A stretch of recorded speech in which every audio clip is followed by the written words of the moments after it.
when really at the end of the day, it's just the matter of a macro market. It's just what happens. That's why it's really important to have a plan and understand what your goals are. In fact, my camel out there is suffering right now with a broken back. So I actually found Pepe when it was only a couple of hours old, and I'm like, oh, this is a funny meme. Oh my god. Yo! Who is this degen? The old man is swing trading over years at a time. And it's like, that's where the real money is made. The answer is impermanent loss. With single-sided staking, you don't have to worry about impermanent loss. If you're aware, if you're disciplined, you can hone that into further financial growth. Financial freedom, so we can actually live life and not have to be constantly living paycheck to paycheck. I mean, that's the ultimate goal, more or less, right?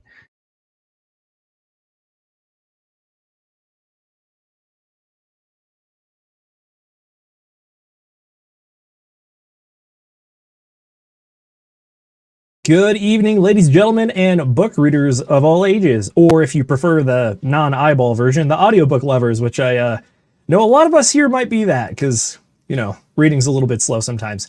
Anyways, welcome back to the book club presented by the DGen Roundtable. This week we are covering Think and Grow Rich by Napoleon Hill. This was surprisingly more dense than I originally thought it was. This is actually one of the recommendations by my own lovely parents. So thank you, Mom and Dad, for shouting this one out. And then also everyone else for backing me up on the play as we crushed it in about 2 weeks. And we're going to start up our new cycle of 1 week books with our co-host, Will Stevenson. Will, how you doing, brother? I just realized that I had to press the phone button mute instead of my headset mute, but I'm doing great. I am just cruising around, about to find a good parking spot here in the very near future, but I'm doing fantastic. I fucking love this book, man. This is one of the ones that I'm adding to the list of books that I have to read and reread over again at least 2 or 3 times. So I got like a cool spreadsheet that I have that I made for all the cool things that I find in life, whether it's podcasts, cool tools, like for finding things online or whatever the heck. And I put all my stuff on the spreadsheet. I'm going to have to create a second, like another little category just for books that I need to read and then read over and then read over and et cetera, et cetera. But yeah, this is phenomenal, man. I loved this book. Yeah, even in the intro of the book, it talks about like, you should probably take this one chapter at a time, digest it, and then by the end of the year, probably go through this book like 3 times to really like understand and get a grasp on everything. I heard that at first, and I was a little skeptical. I was like, I could double speed this once and we'll be good. And it's like, yep. No, this one could use a reread to really just capture all those nuggets. When I was listening to it, there's tons of stuff where it's just like these little like quotes and just these lines that just hit real good. So that's what I got. So, speaking of Will, we also have Will's brother on. We have the Bachelor in the Bungalow. Sam, how you doing, man? Hey, Zenith, I'm doing pretty good. Man, this book was this was a banger. I gotta totally agree with you. Of course, when they're introducing it in the chapter and I'm just buzzing through it, you know, I think I had to turn it down to like 1.7 because this was a faster one, and it's certainly heavy.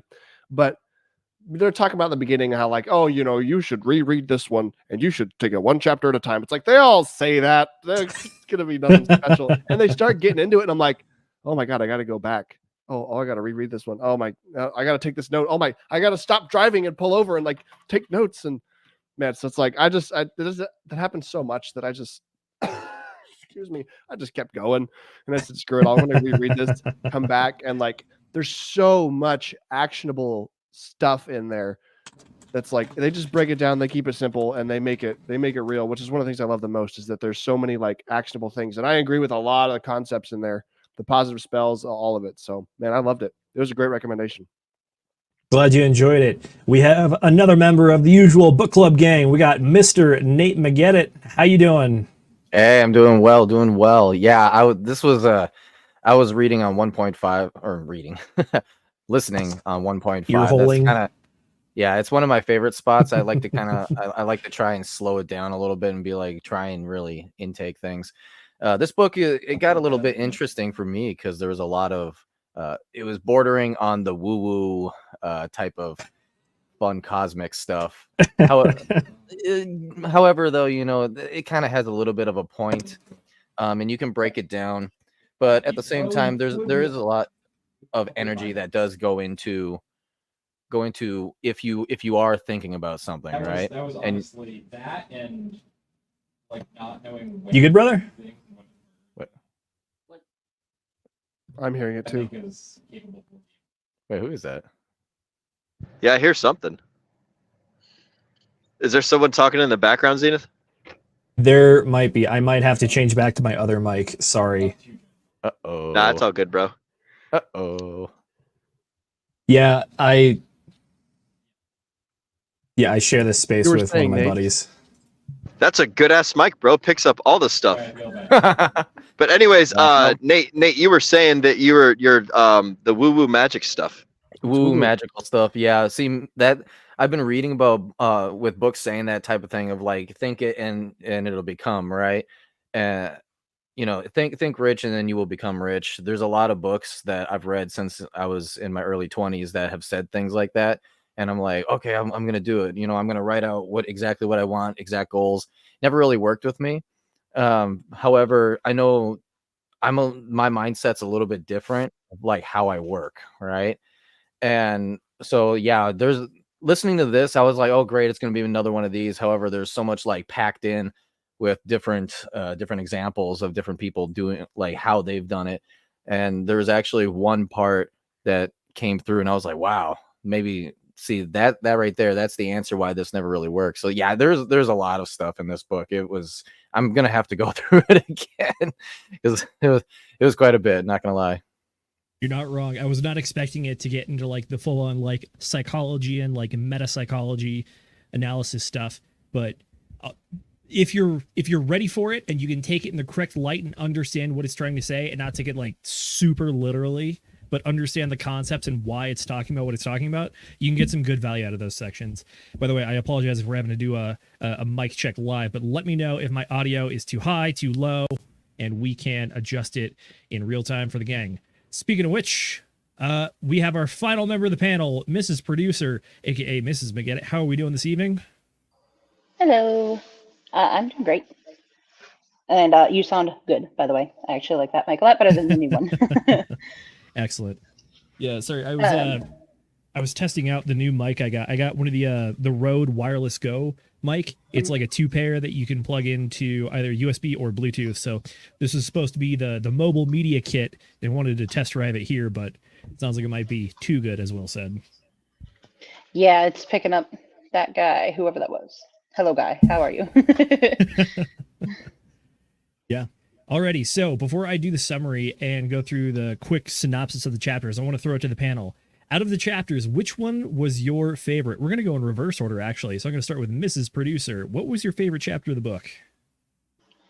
I don't remember the specific titles of the chapters to be completely honest there, because I did two times speed because I did it all today. So I'm definitely going to have to go through this again. All good. But my favorite part was when he was talking about, and I think he mentions this multiple times, so I don't think I can really isolate it to one specific spot anyways, but he's talking about just saying these things out loud to yourself. And like, you look like a crazy person, maybe, if anybody happens to overhear you or see you doing it, but literally just talking to yourself about these things and how that can help you really hold accountable, because if you just think it, or if you just write it down, it's a lot easier to just kind of be like, I don't really need to worry about that. But if you repeatedly say it to yourself and you really hammer it home, it gives you a lot more of a sense of responsibility, I guess, is what it boils down to. And that is definitely very, very true, I think. Definitely. I think that is the auto-suggestion chapter.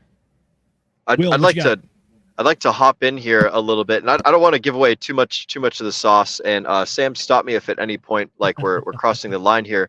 But this is something that Sam and I do with each other often, like at least for the past year or so, is we have found that the power of like speaking things out loud, becoming people that say like what we're going to do to each other. Like Sam doesn't know most of the stuff that goes on in, well, I mean, he does, because, he's my brother and we're tight and stuff, but like Sam doesn't know all the nitty gritty details. And so sometimes I'll say like, hey, Sam, I'm doing this thing. And he's like, I don't know what that means, but okay, you've said it, so I know that it's going to happen. Right. And I had taken a class at some point that talks about the importance of like basically like exactly what Mrs. Producer just said, is that like saying things out loud, even though it sounds silly, like it's really useful to find yourself an accountability buddy, whether it's your brother. Like Sam and I are fortunate enough that we have this great like brotherly relationship that we can say these things to each other, and we can just like instead of me talking to my closet or me like screaming it into the void, I can say it to another person, and then that makes me have to do it even more, because the repercussion of saying it out loud to another person, like it cements it in reality, and it makes it to like it changes it from being just like words that I'm speaking trying to cast this positive like spell on myself, into like, oh hey, I've told another person I've done something, so now my word's at stake. Now like my worth as a human being is like, oh, is this just some person who talks all the time, or is this a person who like does the things that they say? And so like there's definitely a learning curve, and we've got some fun stories of some silly things that we've said to each other, probably for another stream or some other time. But yeah, it's very important, I think, to say these things, to like start at that beginning step, just like Mrs. McGettit was saying, where you say these things out loud, and you literally say them out loud, even if you're talking to no one. And then the step past that is to find someone else that you trust, and who's got your back and is going to listen to you say silly things, and like just be there anyways. So I just wanted to double tap on that. That's a great point you got there, Mr. Producer. Excellent. Good stuff. All right. Over to Mr. McGettit. What was your favorite chapter or concept from the book? So I can't remember exactly which chapter it was, because it was like in the middle of one of them. But when he was running around talking about all the different stories about how like the Boston Tea Party happened, and how the Boston Massacre happened, and all that, and how the Revolutionary War basically started. It was all because of these. That was the decision chapter. They were talking about how it was like, who was the guy that wrote the Declaration of Independence?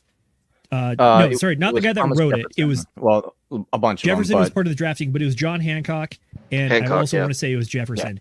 Yeah. They pinpointed it down to these two guys that said, "All right, enough is enough. We're writing this damn thing, and we're just saying no more." It's kind of interesting how they traced it back. It's like all of this stuff happened right here with these two guys just making a decision and sticking by it. Yeah, and when they're tracing it back like that, those stories were so cool to listen to, and especially like a lot. It was entertaining because a lot of it was like oh, the general or the colonel of the British Empire was like, hey, you have to stop doing a thing, and we are going to threaten you by doing it. And in no short terms, basically, he said right back at him, like sent a letter right back saying, well, fuck you. I'm just like, God damn. Obviously, it's an older book, so, it's all in the fancy smancy wording and all that. But I'm just like, so basically he said, fuck you. Okay, got it. Oh, man. It was so entertaining to just listen through all those stories and have them trace it all the way back like that. I was like, wow, this is a lot of fun. I was legitimately laughing out loud, because it's such an American thing, isn't it? As soon as somebody's like, you got to do a thing, we're just like, no. I'm telling you, the history of Americans is just a history of people that are some rowdy cocksuckers, honestly. It's really bad. Yeah. It's not my favorite story, like singular story, but there's like multiple different stories in there that I was just like, this is way too entertaining. I love it. For sure. I will say one of the nice things is that the book has a good, I'll call it a healthy amount of anecdotes and like relatable stories, and even some of those connections to notable people in the past, like founding fathers and Revolutionary War times. So it's good stuff. Alrighty, over to Sam. Favorite part or topic from the book? I gotta say, hands down, my favorite part is like just right out of the gate, man. They hit it nail on the head. Desire, talking about how like this root function, if you want something bad enough, it'll carry you all the way there, right? Assuming that obviously you can, misuse that, and if you want the wrong things, maybe. But like in their case, they're talking about desiring some amount of money, right? And the power of letting that desire fuel your hard work and the decisions you make, the little ones day to day that put you in the positions that give you the opportunities to set things up. and ultimately how that desire feeds into getting where you want in life and doing what you want to be doing.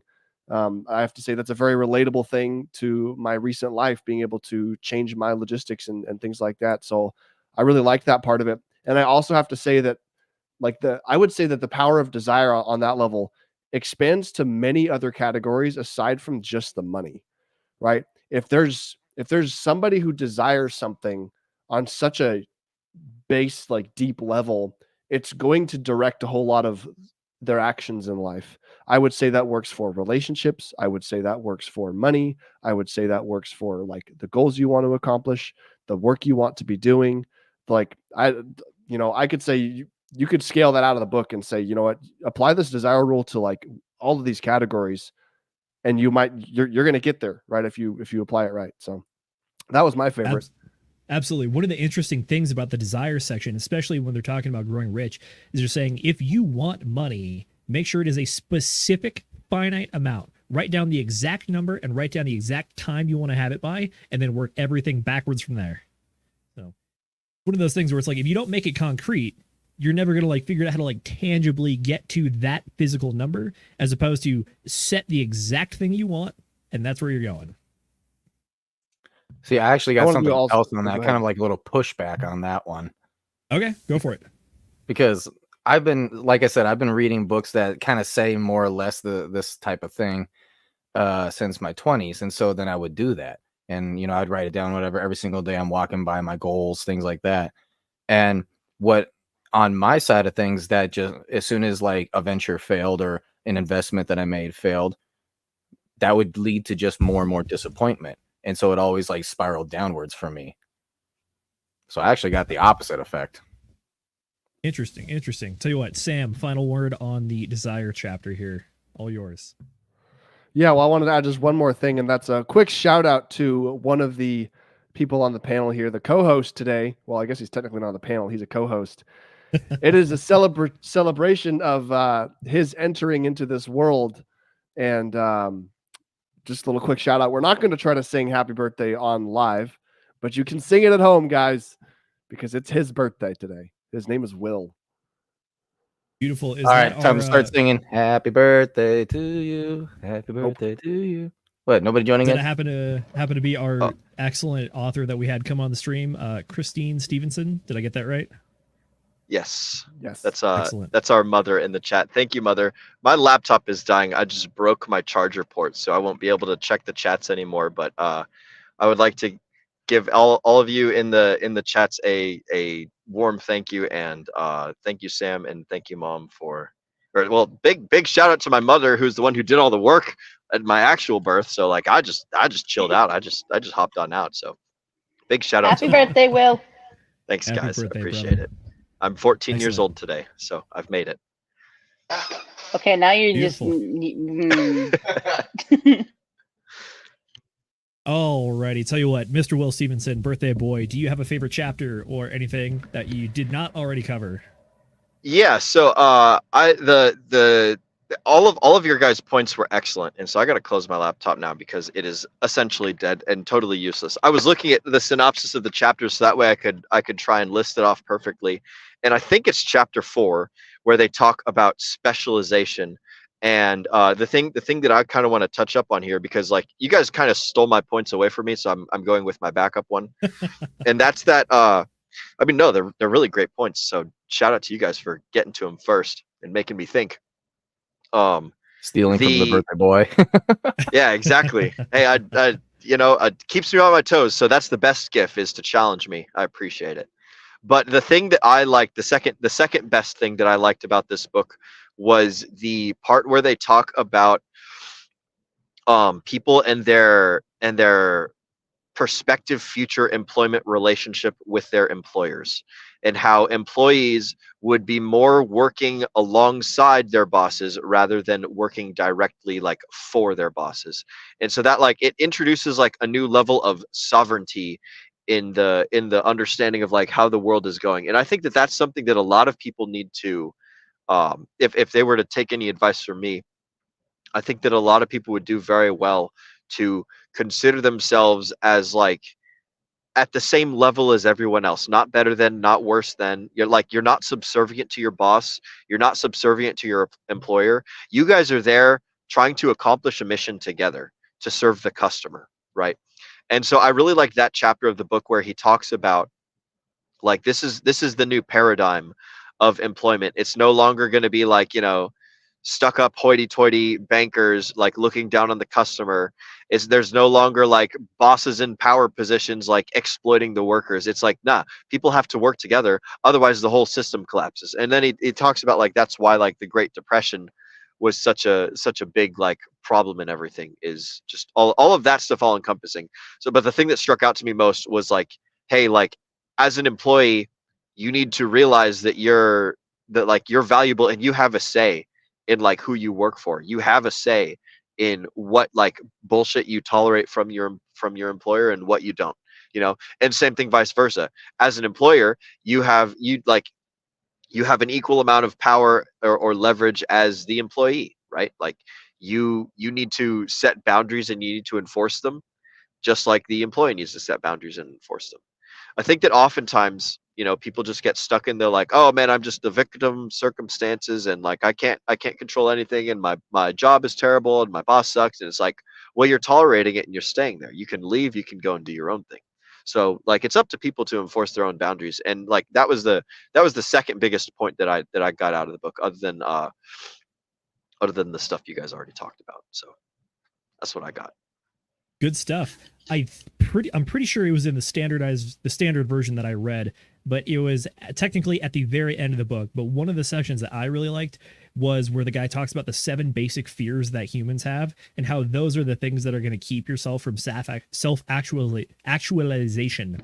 And I think the fears were fear of poverty, fear of criticism, ill health, loss of love, loss of liberty, old age, and death. And the part that I found interesting about that section was that he actually breaks down, like, the symptoms and then a little bit of some of the cures for each of those different things. And then also talks about how specifically those things will counteract all the different ideas that they already talked about in the book. Yeah. And then other than that, I will say I think this may be the origin of one of my parents' famous quotes that I finally found the origin of, which is, quitters never win, winners never quit. Heard that all my life. And I'd argue that this might be the source of it, considering the age of the book. And yeah, I was thinking the same thing, Zenith. I was thinking the same thing, because as soon as I heard that, I was like, wait, wasn't this from, like, the early 30s, or sorry, the late 30s? Yes, it was. I will talk about the history of the book before we do the rundown of our chapters. However, right now, Mrs. Producer is keeping me honest, and we have some highlights for the chat to throw out there. So, Mrs. Producer, please go ahead and hit me. What do we got? Who's hanging out with us tonight?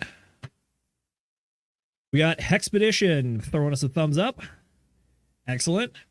We got Ricky Paul Music says, what's up, guys? First time. He's been early to the stream. Glad to have you. You're getting to catch the whole thing live. And then also shout out to everybody that's part of Replay Gang. So thank you again for taking time to either redigest this or catch us not live, but still taking time to hang out. We got Agent J. What's up, brother? Hope you and the missus are doing very well. Good to see you. You will be missed on the panel tonight. We have, as always, Miss Christine Stevenson. I gotta say, I'm a big fan of all of your work, by the way. Not just the book, but these two fine gentlemen. Although, to be honest, I'm a little iffy on all your IRS stuff, because I'm not a big fan of the government per se. But we'll glaze past that one. Thank you for showing up. We got Bungalow for Bachelors. Sam throwing a few dollars to his brother there. Get yourself something nice, birthday boy. Beautiful. Thanks for the super chat. I might have to. Well. We got Paul Sachs. Thanks for joining up, brother. He says happy birthday to Will. And we got Centurion 54X coming in late. Good evening, D-Gens. Good evening to you as well, you fellow D-Gentlemen. And then, by the way, big shout out to Paul Sachs for coming on Whiskey Wednesday the other night. We had a fantastic time talking with you at the end there. It was a blast. Shoot, we even have a few more. Mrs. Producer, can you hit these guys? These are some of our OGs. I want to make sure we get them in here. Hexkin lost in Asia, present and accounted for. Will, what do Marines do for you on your birthday? Oh man. Shoot. I don't know. That's probably not good to talk about on YouTube. We'll just say that it's painful and fun and excellent, and also not painful. So I was gonna say, Will, remember your mom is in here. Yes, We'll lots leave of that things. One behind. We'll leave that one behind closed doors. Yep, And then last I believe but not least, we got Mr. Angry Twinkie. He says, hope everyone is having a great weekend. It is Friday, so we hope that everyone is also having a great start to their weekend. Will, sorry, I cut you off there. Finish your thought. No, I was just gonna say I was gonna shout out I'm almost positive that Hexagon Lost in Asia is a Marine as well, and if not, then he's either Army or Navy. But shout out to all the vets in the chat. Shout out to everybody who's here. So Semper Fi, brother, and Godspeed to you all. May you all become as degenerate as we are one day. Beautiful. Yeah, one of the just like beautiful coincidences of the crypto field is that there's so many people in here that are just vets. I think veterans make up like 1% of the population or something, and yet it feels like wherever you go in the crypto space, these kind of find us all over the place. So Actually, it's known that the Hexicans actually have been, for whatever weird reason, Richard Hart really spoke to veterans. And I think it has to do with basically kind of like screw the system or fuck the system, and just I want to do my own thing. I want to be decentralized. It could be that, or he built a product that was designed to reward people for delayed gratification. And I'd argue that if you go through the military, you have at least a little bit of discipline drilled into you at some point. There's that, and I think just the one more thing that I'll tack on here is that Richard Hart is also a strong leader, and people who are in the military generally have a more because we get switched out leaders so often, and so we get to see a lot of great leaders and we get to see a lot of bad leaders, and then we get to see a lot of like the real life repercussions, like people dying, people living, missions get accomplished, stuff going smoothly, like suffering and all that. Like there is a very strong correlation to like real life consequences with good leadership and real life consequences with bad leadership. So when you see a good strong leader, it is not uncommon for military folks to like attach and gravitate towards that person, and I would say that Richard Hart very much embodies a good strong leader.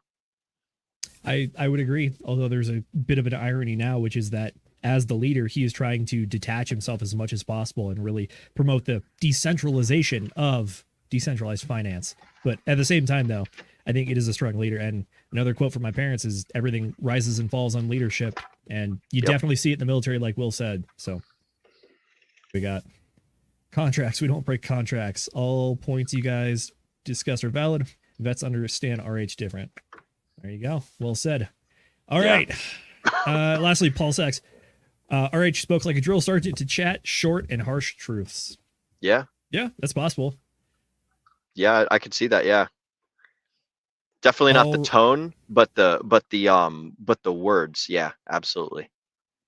Understandable. Okay, are we ready to get into my, pardon the interruption, fastest 5 minutes of book summary? Let's do it. Alrighty, so if you read this book, you might have heard some interesting and familiar names thrown out, notably Andrew Carnegie and a bunch of rich and very successful entrepreneurs, and that is because this book was written back in 1937 by Napoleon Hill. One of the people that he's largely referencing in the book is Andrew Carnegie, which is one of the very famous people and very successful people of the time. Notably, this book was written around 1936, in which case they were recovering from the Great Depression, so that did leave a very large scar on the American psyche at the time, and I think some of it comes through, especially in the chapter around the fears that I mentioned previously. With that said, I'm going to run through the chapters that we have for you guys. This is a very dense book, and I'm not going to nearly touch on all the points just with the top of the line chapters alone. So I definitely recommend this as a read or a reread. So to start off, we have the first chapter, which is desire. Start with having a strong or burning ambition to achieve a specific goal or outcome. Next, we have faith. Having an unwavering faith in yourself and your ability to achieve your own goals. Next up, we have autosuggestion. This is the idea that you use positive self-talk and affirmations to reinforce your goals and beliefs. This is almost one of those subconscious things where it's like you are constantly exposed to the information so much that it becomes embedded in you. Next up, we have specialized knowledge. Acquire knowledge and skills needed to achieve your goal. There's a great story when I think it was Henry Ford that got dragged in front of a court on this one, and the lawyers were trying to get him to show that he didn't know what was going on by asking a bunch of like very, very tedious questions, and he just snapped back at them really quick, and he said, "You may think that it's dumb that I don't know this, but with the push of a button on my desk, I can get you any number of experts that can answer all of these questions better than you can understand them." That was a great story. I really like that one. Next up, we have imagination. Using your imagination to visualize your goals and the steps that it takes to get there. Chapter 6, we have organized planning, developing a detailed plan of action to achieve your goals that you've laid out. Number 7, we have decisions. This is make a firm decision to follow through on your plan and never give up. Next up, speaking of which, we have persistence, which is keep working towards your goal, even when faced with obstacles and setbacks. Next up, we start to get towards the last section of the book, which I'm going to start to talk about as more of like the, not metaphysical, but like psychological and psychoanalysis stuff. First up, we have power of the mastermind. This is the idea of surrounding yourself with like-minded people to bounce ideas off of and really like mull things over. Almost like they suggest you read the book and then discuss it with other people in a group. Imagine that. Next up, we have the mystery of sex transmutation. This is the idea of controlling your sexual desires, but also understanding how they fuel you as a human being to achieve great things and desire greater things. One of the things they specifically talk about this is the idea of like, you can notice it in animals, like when they get castrated, is that by castrating an animal or neutering or spaying, what happens is you remove a lot of the testosterone and you remove the desire or the need to reproduce, and that greatly affects animal psychology. Humans, a little bit different, but at the same time, I think Aaron Clary is famous for saying this, which is that the power of the economy is female youth and beauty that men strive to achieve. Next up, we have the subconscious mind. This is tapping into the power of your subconscious mind to help you achieve your goals. All throughout the book, up to this point, they allude to and they talk about the idea of doing things for repetition for yourself. Not because you're like, well, you are trying to fool yourself into believing it, but in like a good way. This is the positive version of gaslighting yourself towards success. The idea here is that you get exposed to information so much and so often that it just becomes ingrained and you're thinking about it without even thinking about it. For example, one of the statistics that advertisers and marketers like to throw out is that once you are exposed to the same ad about 9 or 10 times, your brain will start making subconscious connections to things that are associated with the advertisement that you see. Sometimes they can try to increase the strength of these connections through fancy jingles, powerful imagery, emotions, something like that. Next up, we have chapter 12, the brain. Use your brain to analyze and plan and to make decisions and take action. This is one of the chapters that kind of wraps up a lot of the ideas and puts it all together and says, here's a top to bottom how we incorporate everything together, and it all happens right there. And lastly, this is, I'll call it the capstone of the book, ideology. And they specifically talk about how this is the most, as the term that Nate liked to use, is the most woo-woo topic that is out there, so to speak. And this is the idea of the sixth sense. Summary on this one is trust your intuition and inner guidance to help you make the right decisions and achieve your goals. This is something where the author starts to correlate and tie together not just American ideas, even though this is an American author in a very American time, but the idea that a lot of great historical and power political figures have managed to achieve over the years. I think one of them is, God, please, someone's gonna have to correct me on this one, if it's Taoism or Buddhism that talks about like achieving enlightenment and karma or nirvana, but it's basically the idea of that you have removed all of the inhibitions inside of your mind so that you are properly aligned to the point where you feel like you can tackle anything in the world, and in legal and moral fashion, you can just achieve things by just a sheer matter of will, because all the other obstacles are cleared from your mind and you see the path forward and you know how to achieve it. One of the stories that the guys talks about in this one is that people, this only typically only happens with people later in life when they have achieved the age of wisdom or enlightenment. And what they talk about is the idea that if you can kind of use your imagination and really recall back to famous personas and people and think about how they think, and then you can even start to kind of imagine what those people would say and how they would even interact with those other people all inside your head. The author talks about that he was able to kind of figure this out so well at one point that he felt like he actually knew certain characters like Napoleon and Lincoln and Julius Caesar, and they all literally just lived inside of his head. And then sometimes without even realizing it, he feels like he would almost have like somewhat of hallucinations and see them in real life and understand their wisdom and what they're saying to him. One of the more detailed stories is he has a dream one night about how Abraham Lincoln is personally giving him advice, which sounds kind of cool. I'm not going to lie. Alrighty, with that is the rundown of the chapters.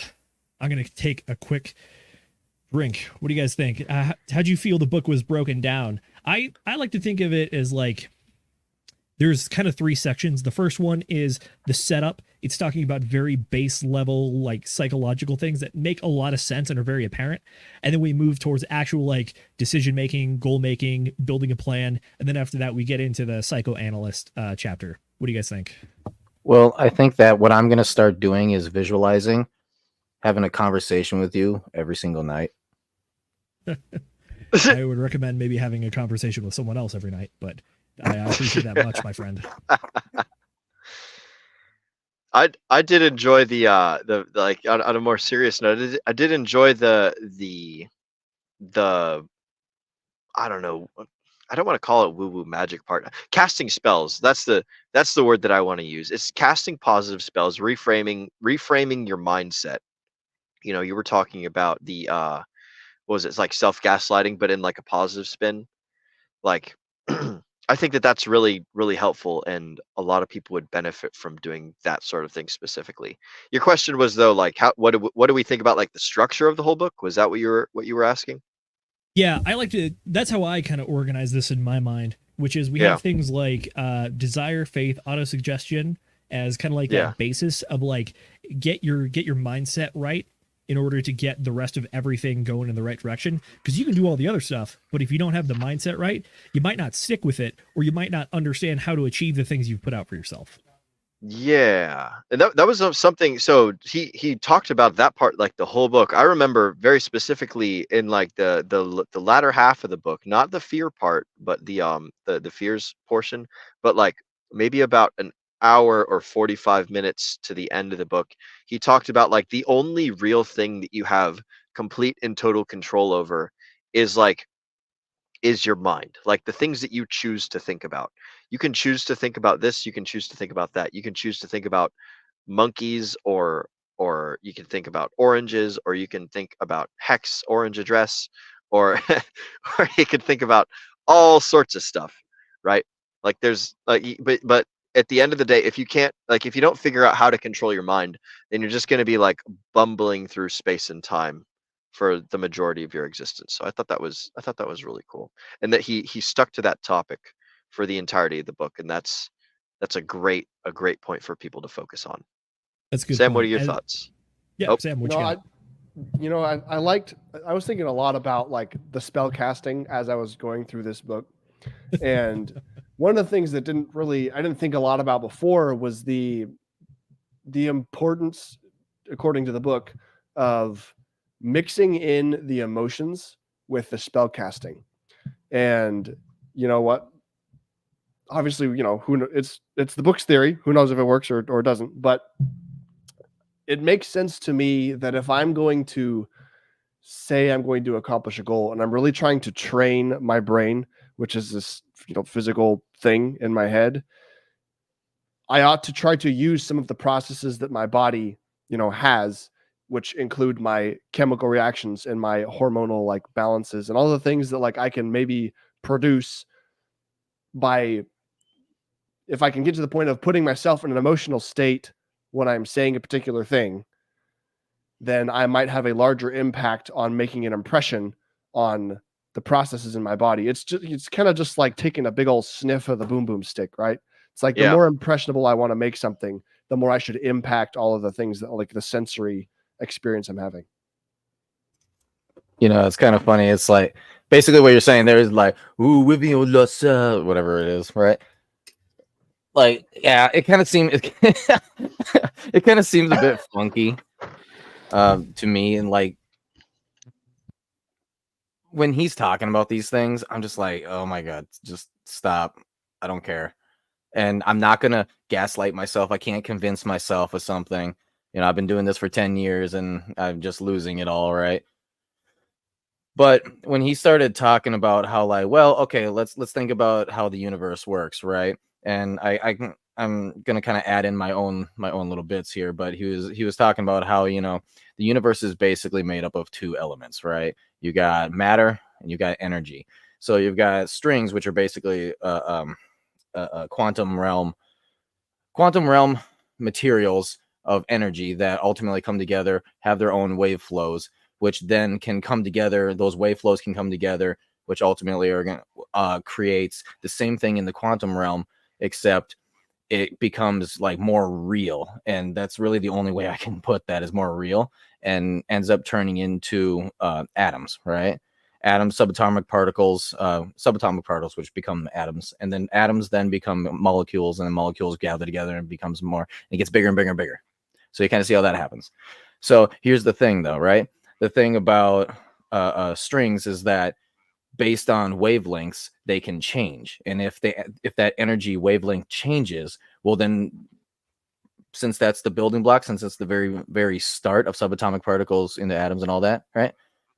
Then the final result becomes something else entirely. So the idea that he was talking about is like, if you start putting your energy or thought processes into trying to change that wavelength, in the end, it's going to end up changing like things around you, because all these quantum particles are connected together. And so if you want something really bad, and you really, really, truly change your absolute belief, which is kind of like in a subatomic, or sorry, quantum energy, basically, then something else is going to change to try to, what's the word? To try to give it to you, so to say. And so, yeah. Long story short, the power of suggestion is actually incredibly powerful, and might be a little more scientifically powerful than you could imagine. And so it's funny that with what you were talking about, Sam, I'm like, screw that. I don't care. But as soon as he starts talking about the energy of the universe based on that, I'm like, oh, he's got a point. Okay, so what you're saying is maybe like some of the topics may seem a little like outdated or not connect, but then the other ones, they actually do hit home for you. I think it's the way that our brains work, right? For Will, he's going to hear about like magical, what I would call magical woo-woo, right? You know, with spells, with the spells and all that. And he's going to be like, yes, that works. But for me, I'm just like, I can't do that. But yeah, the exact same thing can be said, but in a way of like, oh, well, you know, it's just energy, ribbons of energy in the universe, and they all connect together that way. I'm like, oh, okay, that makes more sense to me now. And now I can convince myself of that. It's strange the way brains work, right? But yeah, it's just, you know, people are different. Fair enough. I'll give our final word to Mrs. Producer before I dig down with some very specific questions for our panel. Any thoughts about the editorial or total style of the book? Maybe how it's broken down? I would agree with what Will said, that it all connects very well to itself, and they do a fantastic job of keeping that kind of that synchronicity throughout it. And another thing that I noticed, I don't know if everybody else noticed this, but I can't remember if it was in like a preface or if it was actually a part of the book and they just mentioned this, but this book was actually an inspiration for how to win friends and influence people. And I definitely saw that. Like I could really pick up on the kind of the connections made there. I think what they said was that it was one of the ones that Dale had researched. Yeah, I think it was the other way around. I think it was the preface. He said that this book was very much largely influenced by Dale Carnegie's How to Win Friends and Influence People. I'm pretty sure it was the opposite. I think this one came out first. I could see it. It totally makes sense, though. They're both very much intertwined, and a lot of the concepts build on each other. Yes, very much so. And that's one thing that I really picked up on. And another thing, this goes back to something I said in an earlier stream, that the idea that motivation isn't something that exists. And I take that with a grain of salt, because motivation definitely is like a thing that happens for us. We get motivated to do things. But in the way that I mean that is that it's not something that you can just, well, maybe you can do this, but you shouldn't do this. And it's not going to really stick if you do it this way. You can't just sit around and wait for motivation to hit you and then continue to use I'm not motivated enough to do something as an excuse to not do something, because you're just going to never do the thing. And that was something that I heard before. And I think this book really kind of drives that point home, that you can create your own motivation. Sitting around and waiting for motivation to come to you is not a good idea. It's not a good system to work off of. It's not something that you can just sit there and like, oh, I hope I get motivated to clean my house next week, but I haven't done it in 6 months because I haven't been motivated. It's like, no, that's called an excuse, my friend. you need to do the things. You need to talk to yourself. You need to get up. You need to actually do it, because you can't sit there and just say, I hope I get motivated. That's true. That's actually a great segue into the first question that I wanted to ask, which is specifically about the chapter on desire. One of the things that I noticed is that when they're referencing the list of all the hyper successful people that, like, you think about when you envision like true entrepreneurs and leaders in the space, the way that they're portrayed is, in my mind, is almost just like this icebreaker, this giant like 1,000-foot ship that just crushes through ice and just looks like it cannot be stopped. And I think of that image in my head because when you think of those people, it's almost like that desire and drive. It's one of the things that I like to say. It's the people that play the game and win the game because they love the game itself. They're not trying to get the end result, but like you just look at these people, you're like, they wouldn't be doing anything else. Like, even if they had other things and they achieved all their goals, they would still be here day in and day out because this is what they want to do, and they're just going to keep barging forward. So one of the things that the author talks about early in the preface is the idea that there is a single underlying key throughout the book that you have to be able to identify in each of the chapters to understand what the entire thing ties together. And for me, it comes down to the mentality. That's what I thought it was. And I want to ask you guys, how do you think mentality fits into all these different chapters? Because I think there's a point that they start with this chapter, which is that mentality and desire and drive has to happen first, which is that you have to want. You got to want it. Am I crazy? Yeah. What do you think? I think that's pretty good, bro. I actually, I wasn't sure what the message was, so I Googled it. Yeah. Well, and I think you can give us the answer if you want, or you can try to. Well, I'm not gonna spoil it for the audience. I want them to go read the book and figure it out themselves. But I would agree with you that mentality is a good way to sum up like a good theme throughout the book. And I would go so far as to say that like you have a good one word encapsulation. My one word encapsulation is just go. That's how I see the whole book. The whole book is basically go. It's do things. It's get shit done. It's be at the epicenter of it all, right? And that's not like the secret thing or whatever that's like hidden inside the book that they hint at in the first or in like the preface or something. But that's what it meant to me. That's what like a whole lot of the book was. So that's what I think. You know, like the mentality, the way that you phrase it, that's a good way to look at it. I like that. I hear that, but I think I'm more trying to reference like desire, which is that if you want to do these things, you really have to want it. And if you don't want to do the things, then guess what? You're not going to do the things. Yeah. Can I add to that really quick? Yes, ma'am. Please do. I think you've both got valid points, because what he's saying with what you're saying, Zenith, what they mean there is that if you don't have a burning desire to do this thing or to, accomplish whatever it is you're trying to accomplish, you're just probably not going to, because you'll eventually just give up. I mean, it's very easy to say, I want to be rich. It's very hard to say, I want to have $1 million by this time next year. It's completely different things, because one is really more ambiguous and the other is more like, this is a set idea now and it's very solid and now I have to do it, which, we kind of touched on earlier. But then Will has a good point, because later on in the book, he references like a couple of other books that the version that I listened to had like, the editor had gone in and added like 21st century kind of like updates for these things. So I'm not sure if everybody got the same one, but it was in one of those where he mentioned several books, and one of them was called, if I might get this wrong, but I think it was called Just Do It Anyways. Just do it. Something like that. And that's kind of what Will's saying, like, you just go do it. And so I think both of those were really present in here. Yeah, those are good points. The reason I asked this question first is because I wanted to talk about it, because I think that this is the idea that starts here and they continue to keep answering this question, going back to this well, which is that you got to have a desire to want things. And if you don't want it, well, that's okay for now, but you're going to have to learn how to want it and learn how to convince yourself to get in that mindset. It says, this is where you need to be. If you're not here, that's cool, but we're going to help align you and make sure that everything is ready to go. Yeah, for sure. That's definitely true. Go for it, Will. What you got?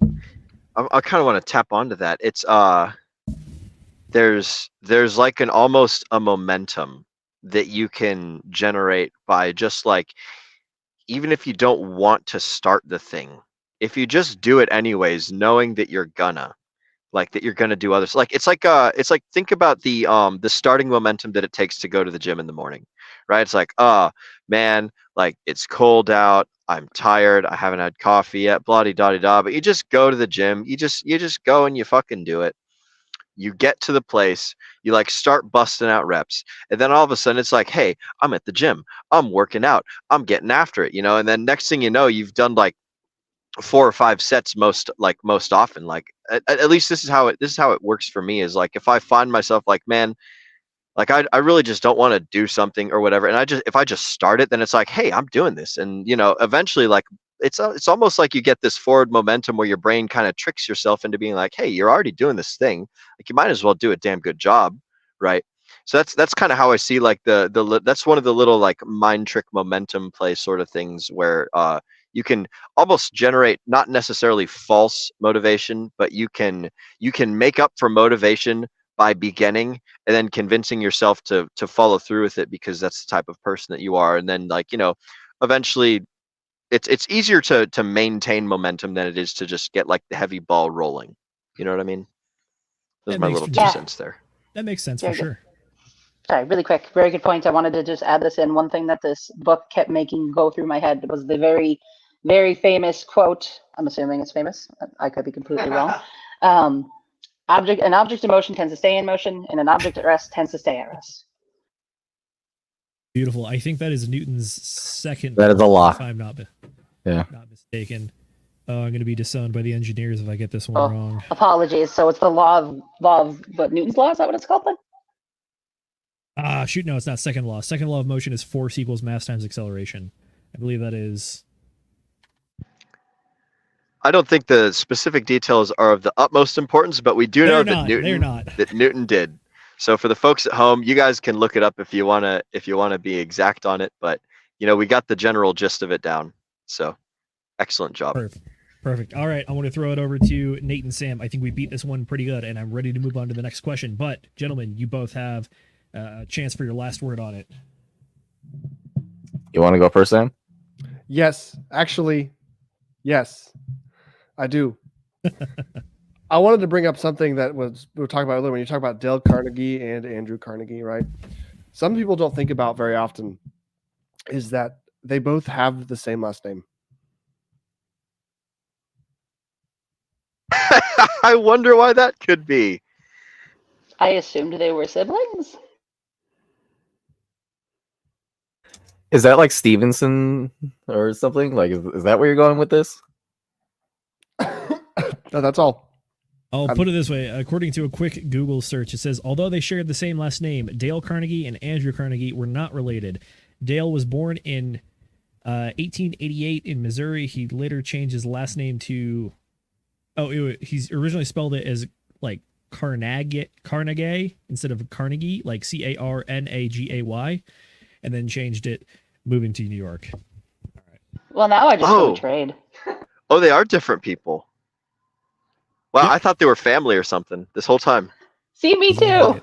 Had me convinced. I was today years old. Thank you, Sam. Thank you, Sam. All right, Nate, last word is yours, brother. Yeah, so desire, right? I've kind of struggled with that because I've heard it a lot, right? There's a lot of books about how to become rich and the mindsets and blah blah blah, and desiring something, being passionate about something, that's usually brought up. And for me, throughout my life, it's like, okay, well, I want to do music. Cool. And so then I do music for a little while and I get really good at it. And also I'm like, I'm bored of this. I want to go do sports. And so then I do sports for a little while and I get really good at it. One of the best on the team. And then also I'm like, I'm bored of this. And then I keep bouncing around to things, right? And then I'm like, I can't be poor anymore. So then I start trying to invest. And 10 years later, I'm still poor. Right? It's like, I mean, for me, like desiring to do something, really, there's really nothing there other than what I feel like doing. And here's the funny thing, right? After the years of doing this, I found I kind of circle around a bunch of things. And I've kind of come to realize that I'm really good at a lot of things, but a master of none. However, every single time I go back to one of these, whether it's videography or music or photography, wildlife, adventuring, sports, whatever, right? Whenever I'm going around gaming, whenever I go around, I always get just a little bit further, right? It's kind of like what you may call like I build the stats like this, and like, I'm done with that stat, and I start building another stat and then another stat, right? And I'm just kind of like slowly pumping everything up. So this might be a segue for you, but I would say the story of my life, as far as this book would go, doesn't really have anything to do with like desire as much as it has to do with persistence. That's a good topic, and that's actually the next one we're going to get to. So I did want to talk about persistence. So back to part of my original allusion to this last question, which was the idea of all the magnates and the successful people. And one of the traits that they have in common is that they are persistent people, and despite having failure thrown in their face, they still continue on and still pursue the desire, because they know that no matter how much failure gets in the way, they're going to keep going. Obviously, the famous suggestion of this one is Thomas Edison, the famous inventor, but most notably the inventor of the electric filament light bulb. When doing all of his research and all the painstaking failures that it takes to get there, one of the famous quotes he has is, gentlemen, it took me 2,000. I did not fail 2,000 times in making a light bulb. I simply know 2,000 ways in which not to make a successful light bulb. So that's the quote. And I think that this is another one of those traits that really separates the chaff from the wheat, in my opinion, which is that the people that are successful are the ones that keep coming back, even when failure happens and keeps getting thrown in their face. And it can be tied into one of the fears later on, which is criticality, or the fear of death, which is that your fear of the criticism or fear of like getting nowhere in your life. But it's always people that stick through hard times to achieve their goals. So the question to the panel is, do you think that there's a key to having this level of persistence, or is it just pure insanity that you keep going through it? Where do you fall on this one? Truthfully, I think it's a little bit insanity. Well, is it insanity, or is it the auto-suggestion that you've told yourself you will be successful, so all the failure does not matter? So here's what my experience has taught me. You get yourself to a mindset where it's like, it didn't work again. And it's basically that. And then you start thinking to yourself, okay, well, that didn't work. So then what can I do to make it work this time? It's as easy as that.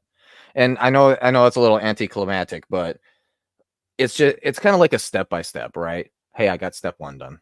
Or even going up a stairs. Oh, there's step 1, step 2, step 3. Are you really thinking about how you're going up these steps? No, you're really, it's one little thing at a time, And eventually you get something that works, and there's like a breakthrough. And I would call that like the big leap forward. And once you hit that big leap forward, you're like, oh, now that's important. And then that right there is what I would say gives you a little bit of motivation.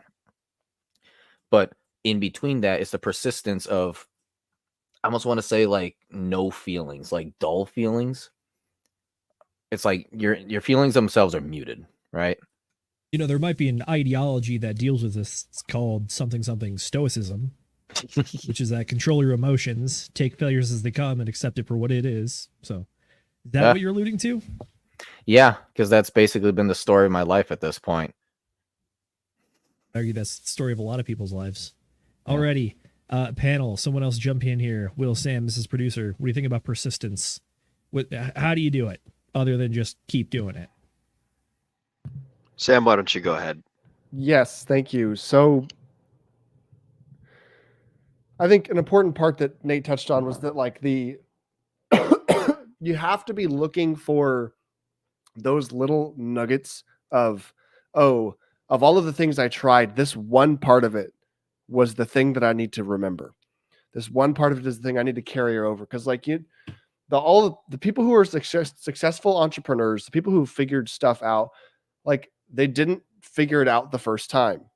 The keep trying it part doesn't necessarily mean you keep trying the same thing. And from my life experience as well, I've tried a lot of things, and like, and I wouldn't even say now that the thing that I'm trying is the right solution, but I know that I can stack on the previous nuggets that I've learned along the way, so that like you're building into something that gains more momentum. And like, yeah, I might make a fatal mistake or something. It's okay. Well, now I need to know that that's not something I'm going to make again. But I think the important part of the repetition, that's to make it not just repetition, is that you're kind of like, it's kind of like you're bowling, right? Your goal is to hit the pins down at the end, and sure hope you've got the bumpers up, because you're going to be ping-ponging down the way, right? And hopefully every time you bounce off the bumper, you're like, oh, okay, maybe I shouldn't hit that bumper again or whatever, and you pick something up. So that's my analogy for you guys.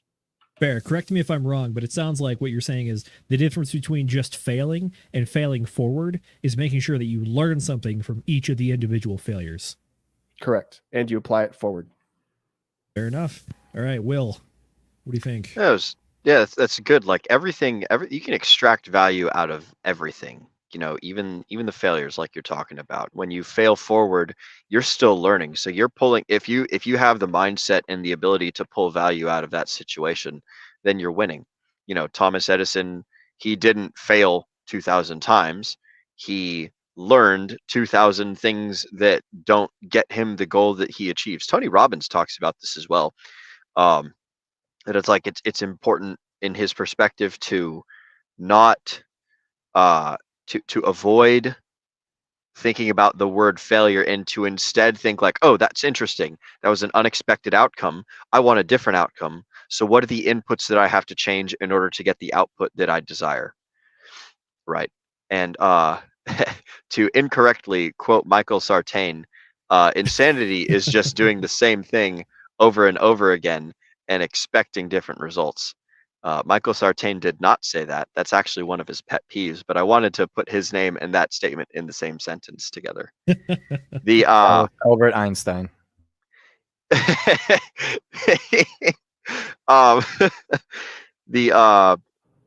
The insanity point of doing the same thing, it seems like insanity from an outside perspective for someone who doesn't get it. But this is kind of like where the whole like crazy drive and like obsession portion comes into play, where like the people that really make it in the world, the Elon Musks, the Donald Trumps, the Andrew Tates, the Margaret Thatchers, the Genghis Khans, right? All these people, they like, from an outsider's perspective, up until like think about them like at their start or like at their beginning, when they didn't always have the brand of recognition and magnitude and greatness and accomplishment that like we know them to have. At some point they had more humble beginnings, or they had the point where they were building up their momentum, or yada yada yada. And from an outsider's perspective, that like we can look at it from like a 30,000 foot view, and we can see that whatever they were doing was successful because they got to where they are, And so like from an outsider's perspective who doesn't have this 30,000 foot view, all they see is what's in front of them, and they see young Tate, or they see young Genghis Khan, or they see young Margaret Thatcher, or they see, young whoever, like insert famous person name here who's known for things, right? They might see that person and think like, oh, like what the heck is this person doing, like practicing that teat, or that or like what are they doing, like writing that terrible speech, like they should just like they give up or move forward and go on to the next thing. But it's like it's that obsessive drive to conquer greatness that only a select few people have. And I like the phrase that you used earlier, Zenith. I use it from time to time myself. The wheat separating from the chaff. Like most people, they don't become obsessed, and they don't what's the word? It starts with a P. Dang it. Persevere, or I think that's the word. Persevere. Anyways, most people don't. They don't have the perseverance to like keep going through to the end. Like even to the point where it's like, this is ridiculous. Why am I doing it? And they keep trying over and over and over again until they start stacking those wins. Or, I'm kind of trailing off here and beating a dead horse a little bit, but those are my thoughts. You're good. All right, Mrs. Producer, what do you think about persistence? Is like, what's the difference between just like being persistent and being crazy? I actually think those kind of go a little bit together. Like Will is saying, like Will is saying, you got to be a little bit crazy in order to actually accomplish something, because you're going to fail. You're going to fail a lot, most likely. I mean, unless you're extremely lucky. And there's a saying for that as well. Even if you are extremely lucky and you do succeed right away, you tend to squander it, and then you waste all your money and you got to start over. So if you don't have a certain level of determination to accomplish whatever it is, most likely you're just not going to. So there is a little bit of a, almost like I would say an OCD factor. If some people kind of have that in their mind, it could work to their advantage in this sense.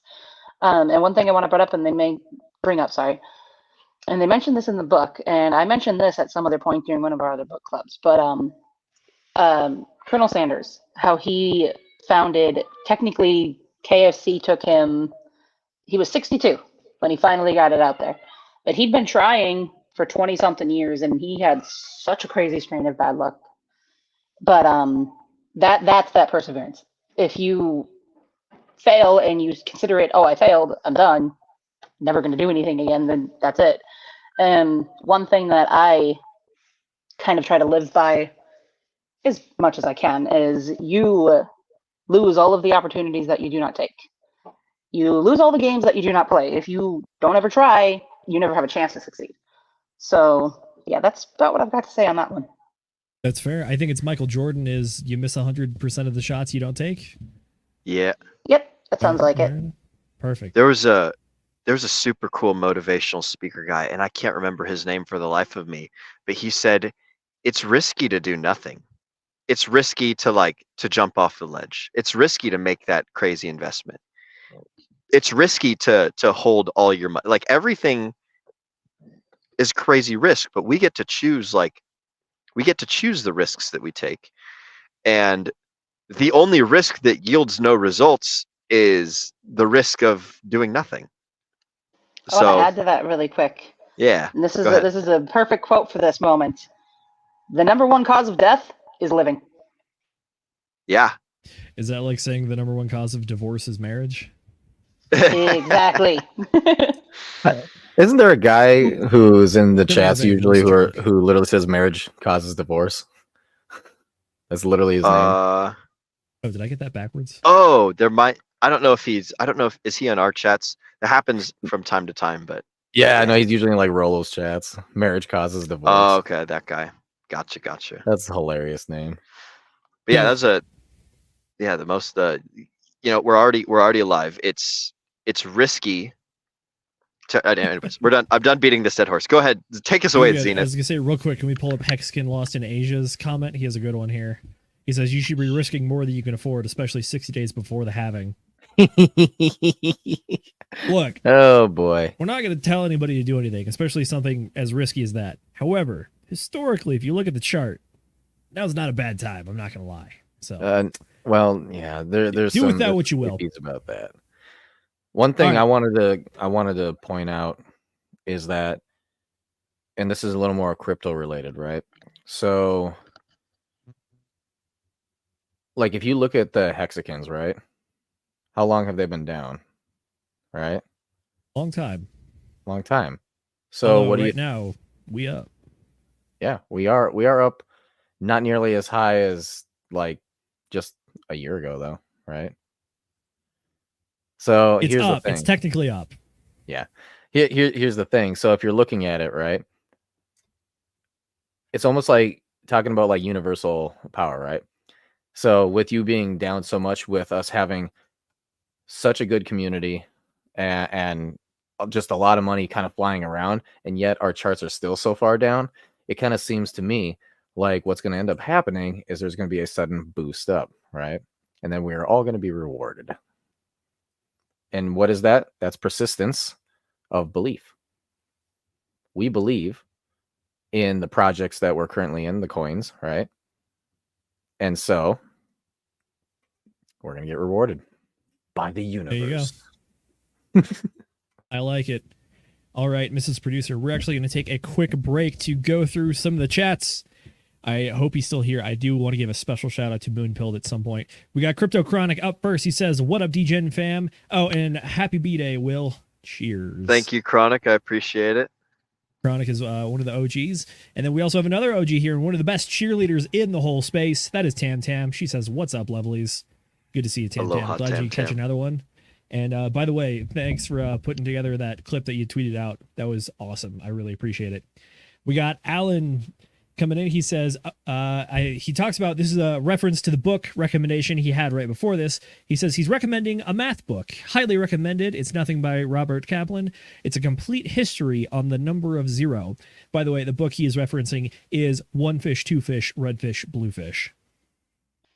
No, he's not actually. If you go through the comments some more, that's why I unstarred that one, because that one was a joke and I didn't want it to be connected. But yes, that's he too made a funny. joke of the one fish, two fish. But then he's actually making a real recommendation here, so I wanted to put that up there so you can get it on our list. My apologies. Good joke. I will also take a look at the recommendation. By the way, I forget. Yeah, Moonpilled. What's up, brother? I know you're a busy guy. Thanks for stopping in, and yeah, hopefully see this in replay, gang. Looking forward to seeing you sometime later this year, brother. Crypto Chronic says, have y'all ever read The Ape That Understood the Universe? Hell of a book. I have not, but I already have the Amazon page pulled up, so there's a good chance that'll be purchased before the end of the night here. We got Hex Glenn. What's up, brother? Glad you can make it again. Always a pleasure to see you around. Was that it? I feel like we were missing a book recommendation that was not One Fish, Two Fish. No, the two books that have been recommended was the History of Zero, and then the one that you just read at the very end there, the Ape That Understood the Universe. Those are the two that we've gotten so far. The book is called History of Zero. Yes, it's, hang on, The Nothing That Is, a complete, or a natural history of zero. That's what it's called. By Robert Kaplan. That sounds fascinating. Yeah, I looked it up after he mentioned it because I'm curious, and it does seem very interesting. That's something that appears a lot like in astronomy. So that, I mean, and science in general, really. But no, that'd be really cool. Have you noticed how many Dr. Seuss books we keep getting? I mean, it's 2, which isn't a lot, but it's odd that's happened twice. Yeah, see, here's what I'm seeing the future. I'm going to go to my crystal ball. What we're going to have is the keeper of books over here, and it's like the stack of books to read. And then we're going to have a separate stack, and it's going to be the Dr. Seuss stack. I'll put it this way. April 1st falls on a Monday, but I might have to make a special video just for that day. Will and I might work on something for that. Alrighty, with that said, damn right. As always, shout out to the chat. You guys are excellent, and we really appreciate you guys showing up on a Friday night to talk about books. So you are the real ones out there, and thank you for making sure that we're not just talking into a closet. Because, I mean, Lord knows, I'd do it anyways. I'm just happy to have these beautiful people to talk to as well. Alrighty, back to it. We are closets. Could be. I could be crazy. Like the book talked about how he imagines the people, you all could be various articles of clothing in my closet. Like, I don't know who's the suit jacket. That's probably Will tonight, actually. Will is the suit jacket. Usually he's a tank top, but we dressed him up tonight. All right, with that said, we were talking about persistence, and I mentioned the idea of, is persistence crazy, or is that just kind of part of it? I am not one to shy away from the idea that I recognize I'm a little bit crazy myself, and I think most of the other Hexkins and people that are this early into crypto are a little bit crazy. But you got to be a little crazy to make some good money, and especially to get these gains and to get so early into these projects. But I think it's a good thing. For me personally, I think persistence is a large part of this, which is that we started off with the desire, the goal, the drive, and then we talked about persistence. We're going to take a quick step back, and I want to talk about the decision-making aspect, because you can't keep failing unless you keep making decisions. And decision-making is important. One of the things that the guy talks about is that good leaders are quick to make decisions and slow to get off of them. However, they are still willing to course correct and make changes when necessary. But the general idea, like Will alluded to earlier, is you got to go first. So we can try to relate this one a little more to the crypto sphere. How do you think being decisive has helped you guys, or maybe you've not been super decisive as investors? Any tales from the blockchain? I think that it's important to just make the buys, to just DCA in, to just back the dump truck up. That's what I preach about from time to time on our different episodes on like the regular DGen Roundtable shows. Like, hey, it's time to DCA. Okay, just go all in. You're done. Boom. You've made the decision. Instead of trying to find like the perfect solution, you go with an 80% solution right now, and you do 100% at all times, balls to the wall. And you're gonna mess up a whole bunch of them, but like you don't have any regrets, or well, not that you want to live your life based on regrets, but you have less regrets when you can tell yourself, and you can like truly know and understand, like, hey, I gave this my best every single time. I did the absolute most that I could every single time. And I think that like operating with like a reserve or something like that, like, this is just my own personal way that I do things. This is my own little anecdote.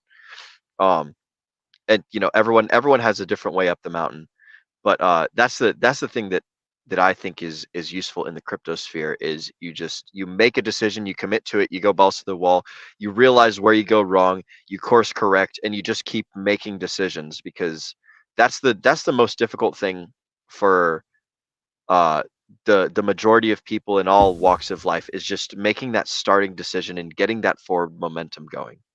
So Absolutely. That's my little crypto. For sure. One of the things to think about is that there's kind of two ways of thinking about decisions. The first one is that the first decision is the hardest to make, and once you're in the habit of making decisions, then you're going to keep being able to do it. The other side of this is that if you have to make too many decisions in a short succession, you're going to run into decision fatigue, and you might start making bad decisions.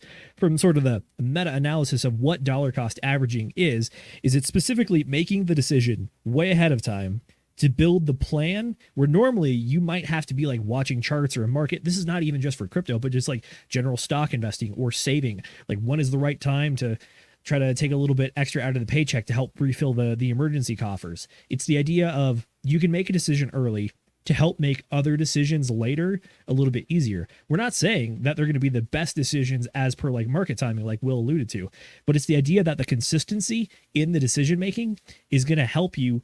It's not going to be the one thing that makes the greatest decision ever, but it's going to be something that prevents you from making bad decisions. And at the same time, it's still doing. And having the decision to do is one of the big things here, because even if you fail, as long as you learn the lessons, you're failing forward. So and it's better to make a bad decision than to make no decision. I would say that as well, because then you're still in the forward momentum of making decisions. And when you start getting into the world of not making decisions, then that's when you begin to like procrastinate and stagnate and like find excuses and start treading the easy path. It's better to do difficult things and screw up and like still have the gumption to fix yourself.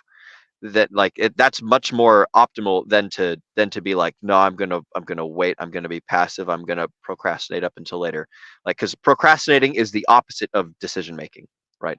And so that's a little bit I wanted to throw on that there. That's true. The other half of this chapter on decision making talks about once you make the decision, it's important to stick with your decision and see it through, because that's really the only way. The book talks about how you're not going to see the fruits of your decision until you actually stay the course. Like, you're not going to know if it was right or wrong until you've had the amount of time play out to see it happen. And I can actually relate this to crypto because I've had a couple of experiences like this, right? Get it? So it starts off earlier in my crypto career, if you want to call it that, with Comb Finance. Now, Comb Finance is it's just an alternate coin on Phantom, and I noticed that on Beethoven X that they usually had some pretty high yield, and so I was like, okay, cool, well, I'll buy into this coin and I'll start yielding it, right? However, I didn't know it at the time, and so I made the decision, hey, I'm gonna use Comb Finance as the first time that I'm going to go through and really dig deep into like a community, and is this particular project worth it, right?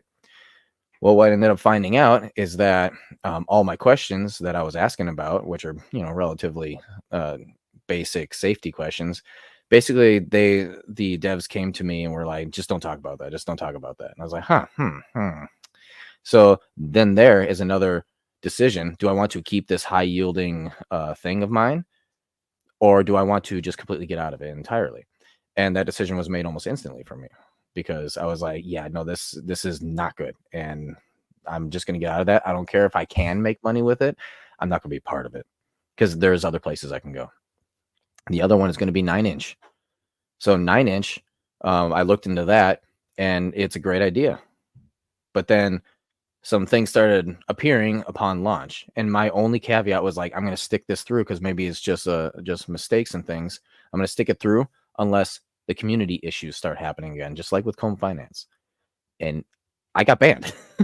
I was asking questions because they were being a little bit shady upon launch, and I got banned from their Telegram because they didn't want me asking questions. That right there immediately told me, all right, no, get out.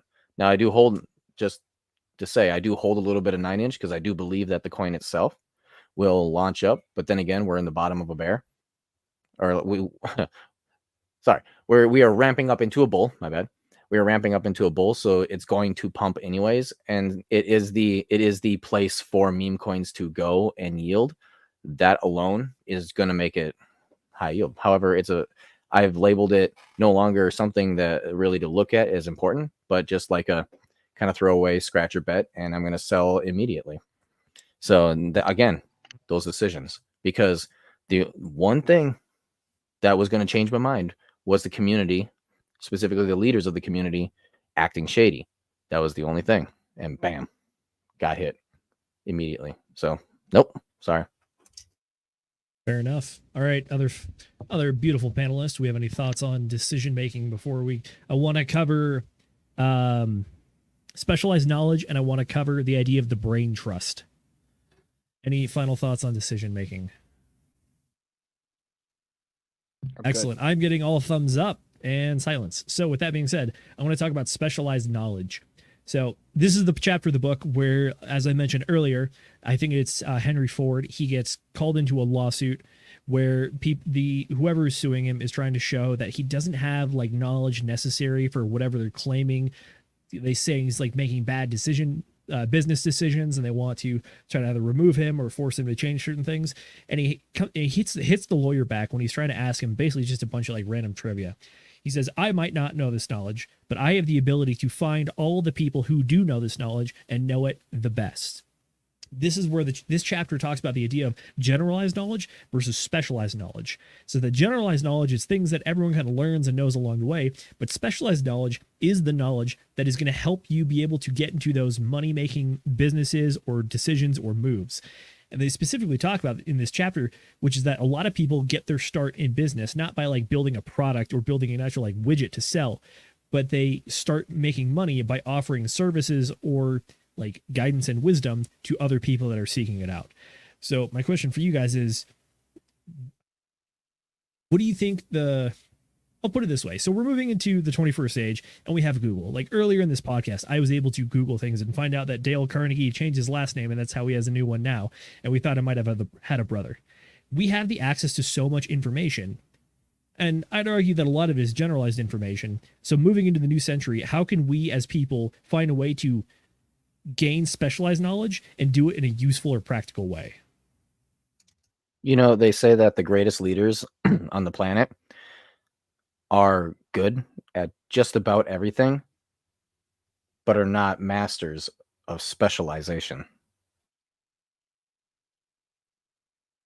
I hear you. That makes sense. The book does also talk about a few times is the idea of a jack of all trades as a master of none. And in the world where you do need specialized knowledge, generalized knowledge, it'll get you far enough, but it's not going to get you to the spot you want to go per se. Yeah. It's kind of like this, right? So it's like you have like specialized knowledge people, right? They're the guys like you go to, they know it, right?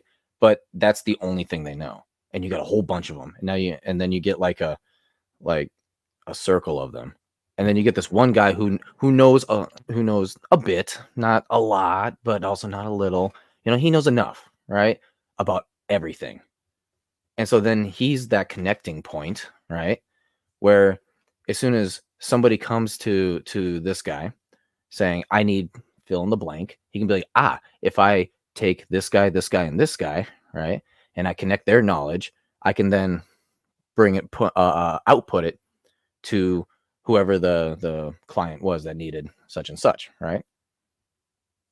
It's fair. Tell you what, I want to loop in one of our construction experts here because I think that he does a very good job of conveying specialized knowledge. So, Sam, for your Bungalows for Bachelors podcast, one of the things you talk about on a weekly basis is new concepts for construction.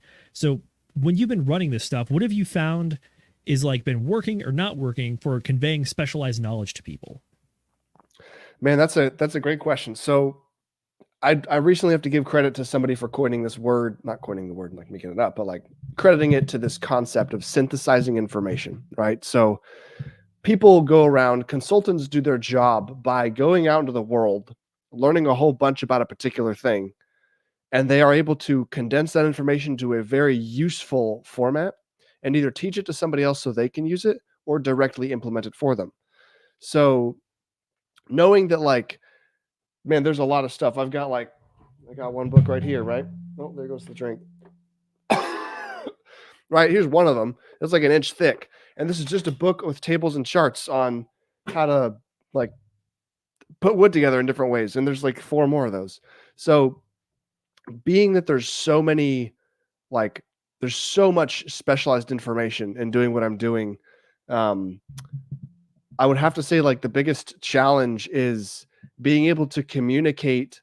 Like it's almost like the process of the jobs that I had almost solved the problem for me, in that, you know, at first I didn't know anything. And so I had to go learn everything. And I was like, okay, well, here's all this information that exists, but what do I need to accomplish the goal? And the first job I had being an engineer, as a structural engineer, you know, my job was basically to figure out, well, how much information do we need to put in the plan? And then I figured out after doing that for like a year, oh, how much information people are like actually reading off the plan and using, right? And it's not very much, right? And so I started to learn that like there's this huge world of people who just need to know enough. And so I just started to pick and choose, like, what are the things that like can make a difference that people should know about? Like, what are the things that you'll fail something for in an inspection? What are the things that like your house will burn down if you don't do? Like, so the process of going through that and the process of working with real contractors, working as a framer for some time, even going and doing ironworking with Will, you know, like seeing what is actually valued has helped like direct how to condense that information. So I know not only like which topics to speak about, but how to, I guess, phrase it in a way that makes sense. I don't know if I'm answering your question. What was the original question? The original question was some of the difficulties you've had of conveying specialized knowledge. I think you really hit something on the head there with the idea of synthesizing information. It's the idea that you may not be the originator of an idea. You might not even be an expert on the idea. But the idea is that through your ability to communicate and relate to an audience, this is something I saw recently, which was the idea is that you might be saying very similar information to other people, but the way that you're saying it and the way you're approaching it might be different enough to communicate on a deeper level with your audience, as opposed to other people that might stumble upon all the other information and not quite understand it. Being a synthesizer for specialized information is important because, especially as we get farther and farther into the 21st century, a lot of our information is very specialized and very technical. Like, for example, you and I are both engineers. There's so many different avenues and different fields that even as engineers, none of us are going to have similar specialties. Mm-hmm. Like, I'm a mechanical guy and I went to school with a bunch of civil and electrical folks, and each and every one of us had different things that the other didn't know about.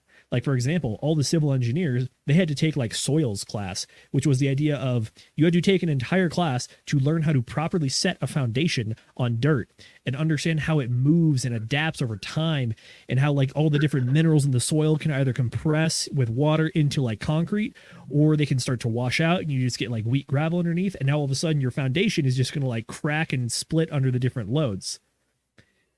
I don't know any of that stuff. I just have a vague understanding, and I know that those people talked about it, which means that I know if I am experiencing something like this, I need to go get those guys. I need to build the team. I need to get the gang together and get the band back together to solve the problem as a whole. And I think that that's one of the examples the book talks about, specifically with the Henry Ford case, is the idea that like you as a business owner, as a thought leader, as an entrepreneur, investor, whatever, you're going to have all the answers. But the way that you can best navigate this stuff is to start to learn how to acquire information effectively. You might not have that specialized knowledge now, but you better learn how to get it. I would also add on that I think my brother Will could probably tell you a little bit about foundations now after letting me talk his ear off.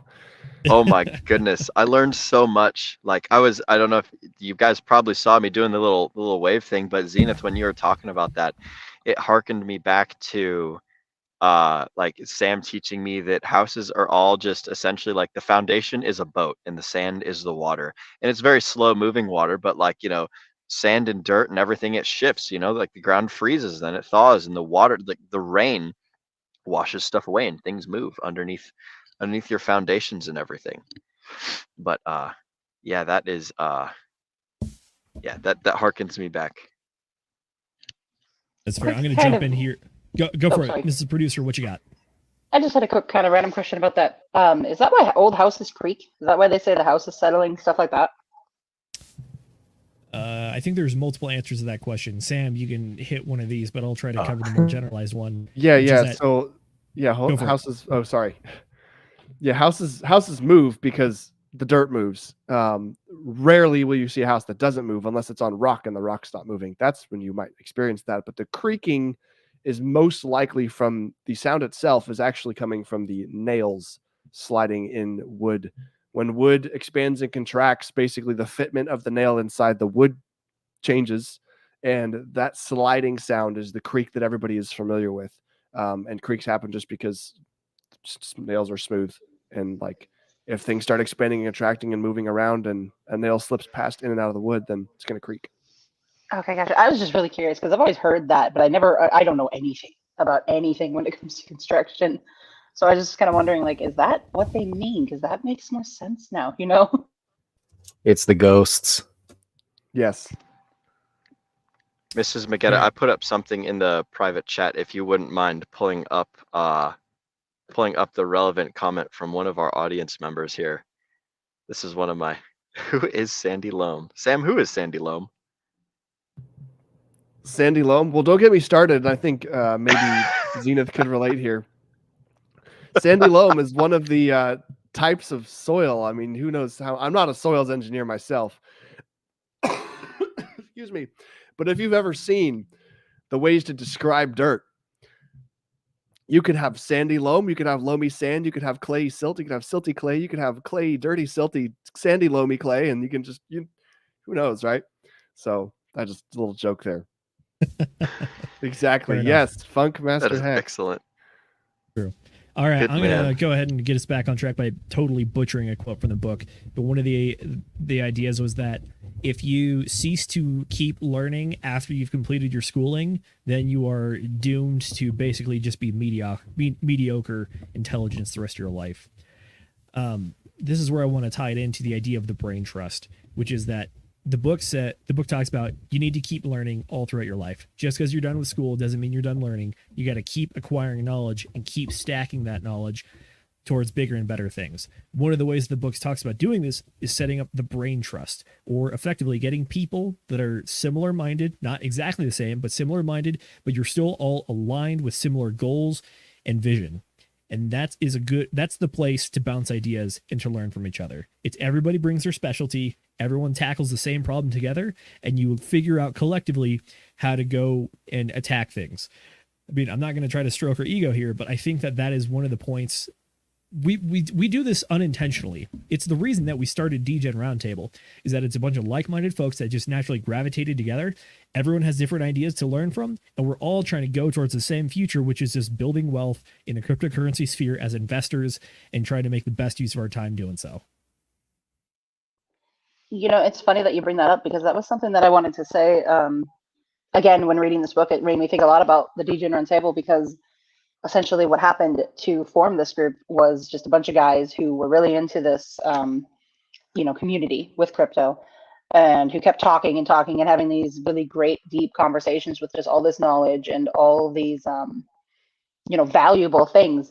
And this is what came of that. It's really cool to think about it because one of you, or all of us, everybody had to kind of eventually say, let's do the thing. Because it was thrown out as an idea to start a podcast, and then but it actually happened. You know what I mean? Like, this group has that motivation, and they have that ability, I think, to really go somewhere because of that. Because, one of us just did it, and now we're just keep on doing it. That's true. Will, what you got? I was just like thinking basically the same thing. Miss McGedit took the words right out of my mouth. It's like, we are our own little brain trust. And I can't stress this enough. I highly, highly, highly encourage everybody in the crypto sphere to find a community, to find people inside that community, to create your own little brain trust. It's like, the more brain trust that we got out there, and the more those brain trusts start streaming, and the more these brain trusts start, putting out their thoughts, putting out, the better we all get, provided it's good information and you're not just, rambling on and on about things, which I say, because I have a tendency to do. But the point is, find other people that are excellent, and then talk about the things that you're excellent at, and the things that you want to learn more about, and then bounce these ideas off of each other. There needs to be more DGen roundtables. There needs to be 1 million of them, and all it takes is you guys reaching out to each other, and then just going and getting that ball rolling and just starting the conversation. That's all that we did. We hung out. We made a whole bunch of degenerate plays back at the beginning. We answered a whole bunch of cool people's questions, and we're like, hey, what if we record this? And it all went from there. So the most important thing is finding the people and starting. So that's what I would highly encourage all of the audience members to do. Well, isn't that's a lot like just doing, right? We just did. And just a lot of what we do it, right? That's literally what we ended up doing at the very beginning of that. But yeah, that was the very beginning of what we ended up doing. And so it's interesting to think about it, because a lot of us at the DGen Roundtable, we started off by really trying hard, pushing forward to learn about something that we did not know, right? And the more and more we learned, the more and more we started realizing we're actually pushing ahead of the majority of the group that we're currently in pushing ahead of these people. We all started kind of noticing each other, right? And in noticing each other, we ended up getting into into the Casino Citadel group we were in, right? Yeah. And then from Casino there, group, man. Oh, boy. Casino group. And then from there, it again evolved into, hey, let's just start chatting on the Telegram. And then it turned again into, you know what, there's a lot of good information here. We do this on the regular. So do you see how the step-by-step sort of happens? We didn't mean for any of this to happen. We didn't mean for any of it to happen. And yet here we are. I'm not going to say that we lucked into this, but I will say, I think the reason that we are doing as well as we are is that we kind of subconsciously achieved some of the things that the book talks about when it comes to building the brain trust, which is that getting people together is good. However, there are specific ways to make it work and work best. And at the basis of it, it talks about the idea of having trust, which is that everybody has to be aligned. There has to be that base level of trust to understand that this is a team effort, and that it truly is everyone contributing to the team, maybe for slightly selfless reasons, but the reason is still self-improvement of everybody, yourself included. So having that base level of trust, and then metaphorically having all your guns pointed in the same direction, which is that you have different tools, but you're going the same way, trying to accomplish the same thing. Because if you're trying to accomplish contradictory goals, you're going to end up pulling in the wrong directions and end up going nowhere instead of forward. So the book did a decent job of touching on this topic, in my opinion, although I wish I kind of delved into it a little bit more. But the idea of the brain trust to expand your brain power is worthwhile when you do it in the right ways. If you do it in the wrong ways, I can absolutely see how you just kind of get thrown into this group and you never make it out of the storming phase, so to speak, of the 4 stages of group formation. I think I commonly reference that on here. Does that make sense? It's possible to have the negative brain trust, but it's best when you have the cohesive brain trust. Yeah, you got to find those smart people. Go ahead, Nate. Yeah, so I actually, and I found it really interesting because the book was talking about like, oh, your mastermind group. You got to, consult with your mastermind group. I'm actually a part of a mastermind group right now, in crypto, with Frank. Shout out Frank, right? So every Tuesday he does this. It's unrecorded. Everything. It's kind of like the old throwback TG group, DGen group with us, right? And when we're in there, we're just bouncing ideas off each other. And a lot of these guys, it's a lot of, it's a lot of people on the YouTubes right now, right? And so a lot of these, when we're discussing things in there, a lot of the videos that they make in the future kind of stems from this, from ideas that they're working out. And we all kind of work them out together. But one of the things that we talk about a lot is certain ideas, and then we kind of, I don't want to say argue it a little bit, but it's kind of like, what if this happens, what if that happens, and then we all just kind of like, we kind of work it out together. And you can't be the master who knows everything, because you don't know everything. Hence why the DGen Roundtable works so good, because we got a wide variety of people, right? So what you need to do, and again, Will, I'm going to go ahead and repeat what you said. You need to get yourself into a group where, and I recently ran into this in that group, because me, Axis, and Coach X were arguing about, well, not necessarily arguing, but talking about, we'll say, about Ink Token and how important that is. And I was struggling to keep up with how much knowledge was being dropped, to the point where I had to like start looking things up, right? And I started feeling kind of stupid, like, oh, am I really smart enough for this? I'm an idiot, right? I don't know what I'm talking about. And I started thinking about it. I'm like, wait a minute. And the next day, literally, in my in my team meeting, they're talking about slips, trips, and falls, and how to not trip while walking around a house. And we're going into details about how to do that. And you're talking about at work, right? What was that? You're talking about your IRL real life work job thing? Yeah, IRL. Yeah. Okay. Yeah. Okay. And so to put this all together, I'm like, wait a minute. So I'm over here working with something that probably only a fraction of the population knows about, right? And I'm feeling like an idiot because I'm trying to keep up with this knowledge. But then I get a dose of reality again the next day, of like, people, how explain to people how not to trip over something. And I'm sitting here saying, okay, it gave me a really hard lesson on, if you do not want to be the smartest one in the room, because then you can never improve, ever. And so I think I have found myself a very good place to be at the DGen Roundtable. When we're discussing things and it's hard for you to keep up, you're in a good place. Continue to be in that place, because you will only get better. And for God's sakes, don't trip on things. OSHA man coming in to tell you, avoid the workplace hazards.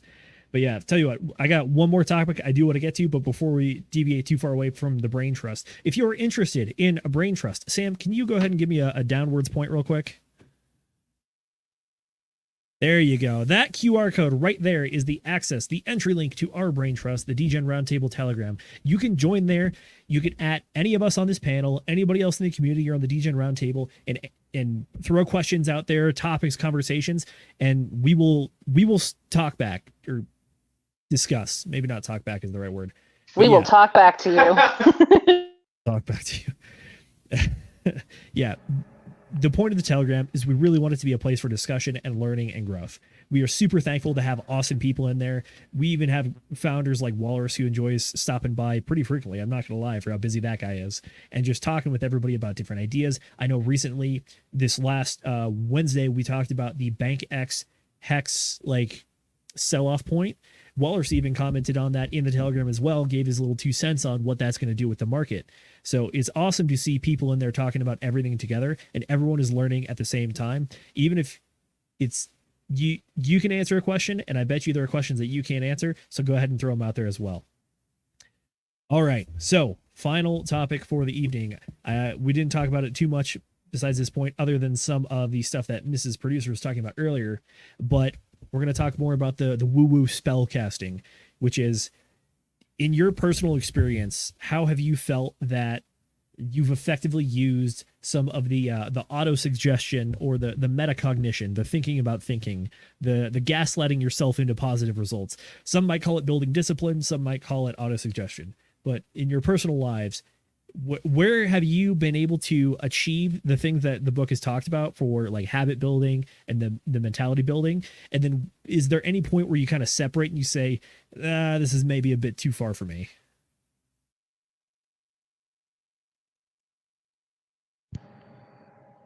I'll go ahead and go first, and I will say that I have not yet reached a point where I've come to like, this is too far for me, because I think that when implemented correctly, it's just a powerful tool that just makes you more and more resilient to everything, and you get like a mind of steel, and you can just power through anything that is difficult. You can overcome any challenge by essentially hypnotizing yourself into like believing just about anything. Now, it has to be like, the caveat being, it's got to be realistic stuff. It can't be things like, I can't make myself fly, but I'll tell you what, I can learn how to build a jetpack. If I want to go and build a jetpack, and that's going to be my goal, then I can do everything necessary to create a jetpack and fly it around. Now, like, whether I choose to employ my time and my attention and my resources towards that goal is a whole different means. But you can use this woo-woo magic, this spell casting, this mind frame resetting to basically make yourself like the ultimate goal accomplishing machine, where you could just go about and conquer anything that life has to throw at you. You can change your mind about things. You can decide like, hey, you know what? Like, I'm not going to let this thing affect me. Like, I'm not going to let it affect my core. Obviously, we can't necessarily control how our emotions react, like the chemical process and things, but we can decide like what we do with our emotions after we experience them. Like, say I chop my hand off, I'm going to feel pain, but I can decide that like after, like the first like or like screaming or whatever, like I can decide like, okay, stay calm. I've chopped my hand off. It's a bad situation, but like screaming and yelling isn't going to solve this problem. Yada yada yada. Like you can hop in a cold shower.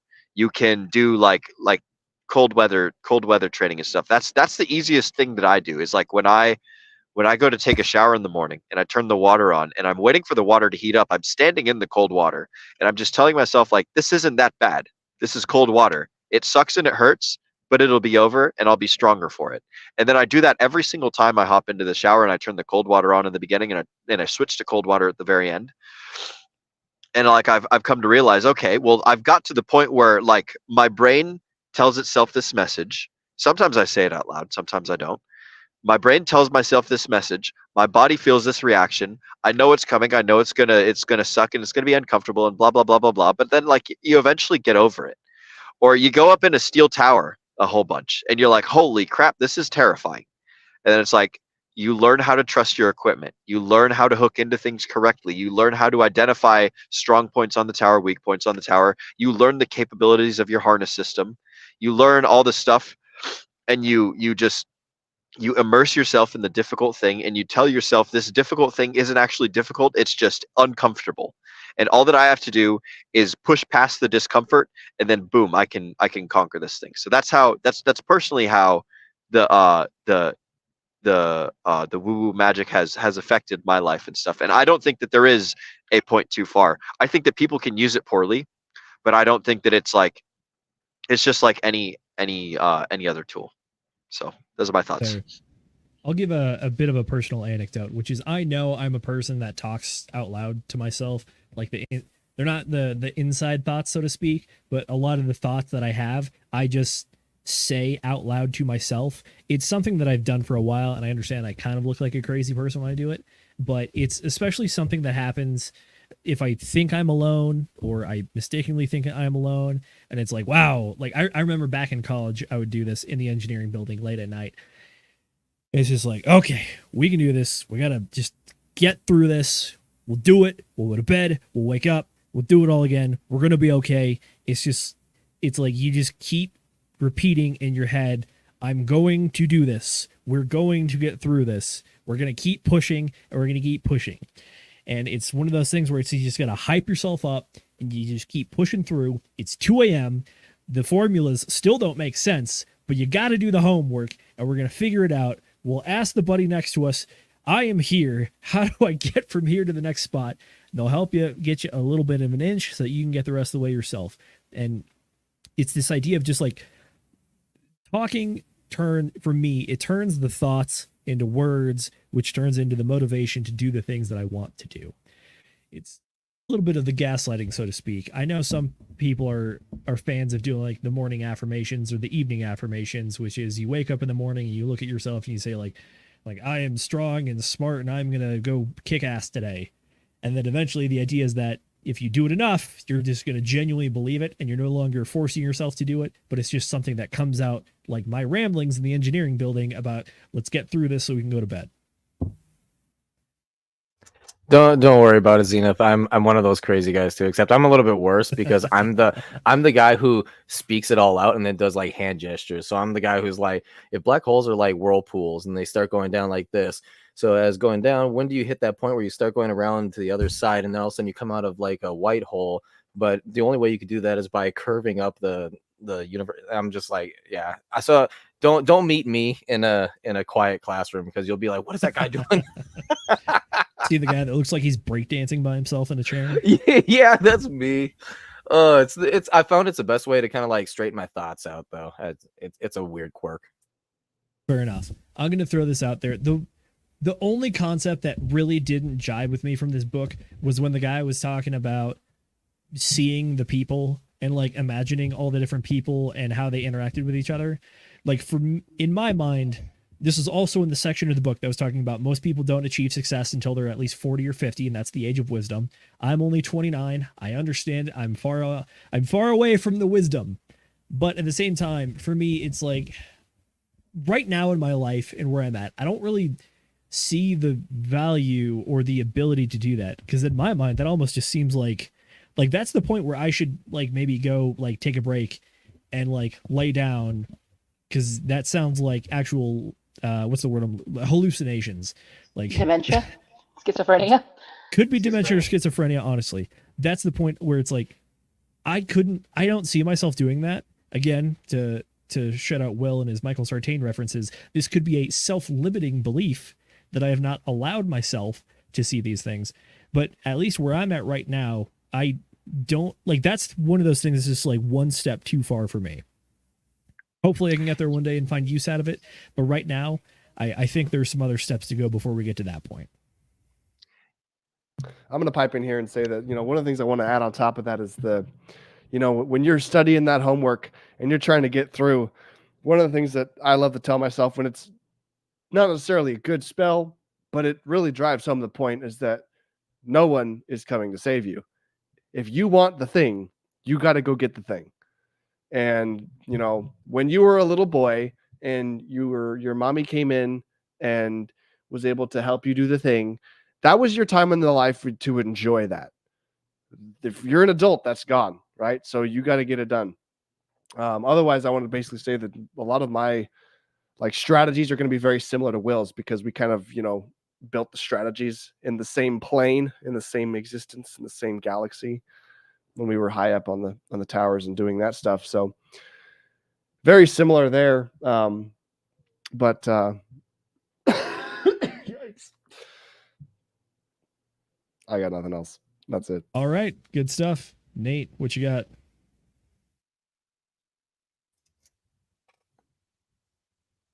I'm having a mind blank actually because it was something you were saying there, Sam, earlier at the beginning there, and I actually had something to add to that. No and now my brain's like, oh, no one's coming to save you. Oh yeah. No one's coming to save you. That was it, but it's not coming back. It's just it's lost to the ether. It's going to come back like an hour later. I'll be like, oh guys, guess what this was? All good. Tell you what, you think on that one. I'm going to throw it over to Mrs. Producer for her final word on the mentality talk, or if there's any concepts that might be a step too close to the mental hospital for her. I just want to say, don't worry about it, Nate. Those invisible friends will pop out and help you out with that one pretty soon here. I'm not gonna lie, I did that as a kid. I never really thought too much of it, but I always imagined I had like people with me, and then I would talk to them in my mind, and I never talked out loud to, people, pretend people. But for a while, like I kind of actually started to feel like there was actually people there. And then I was like, all right, maybe this is a little too far. Kind of what you were saying, Zenith, and then I, petered off. I don't do that anymore. But when he brought it up, I was like, oh God, okay. So I'm not just completely crazy, I guess. But that's probably not a bad thing. It sounds like you're closer to the age of wisdom than any of us over here. Maybe let's hope so. Let's call it that. Let's go with that one.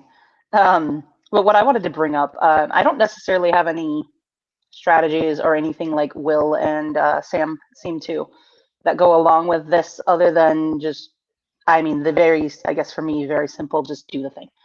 But I did want to at least briefly touch on the example story from the book, because I thought it was absolutely amazing. He was talking about his son was born without ears, and he decided when his son was born that you were going to hear, and he told his kid that, and I think he said he repeated it over and over again, and they went through this big long thing talking about the I think it was a phonograph is what they called it, how he had he heard it, and then he went and clamped onto it with his teeth, and it just like hung out there for like an hour or something.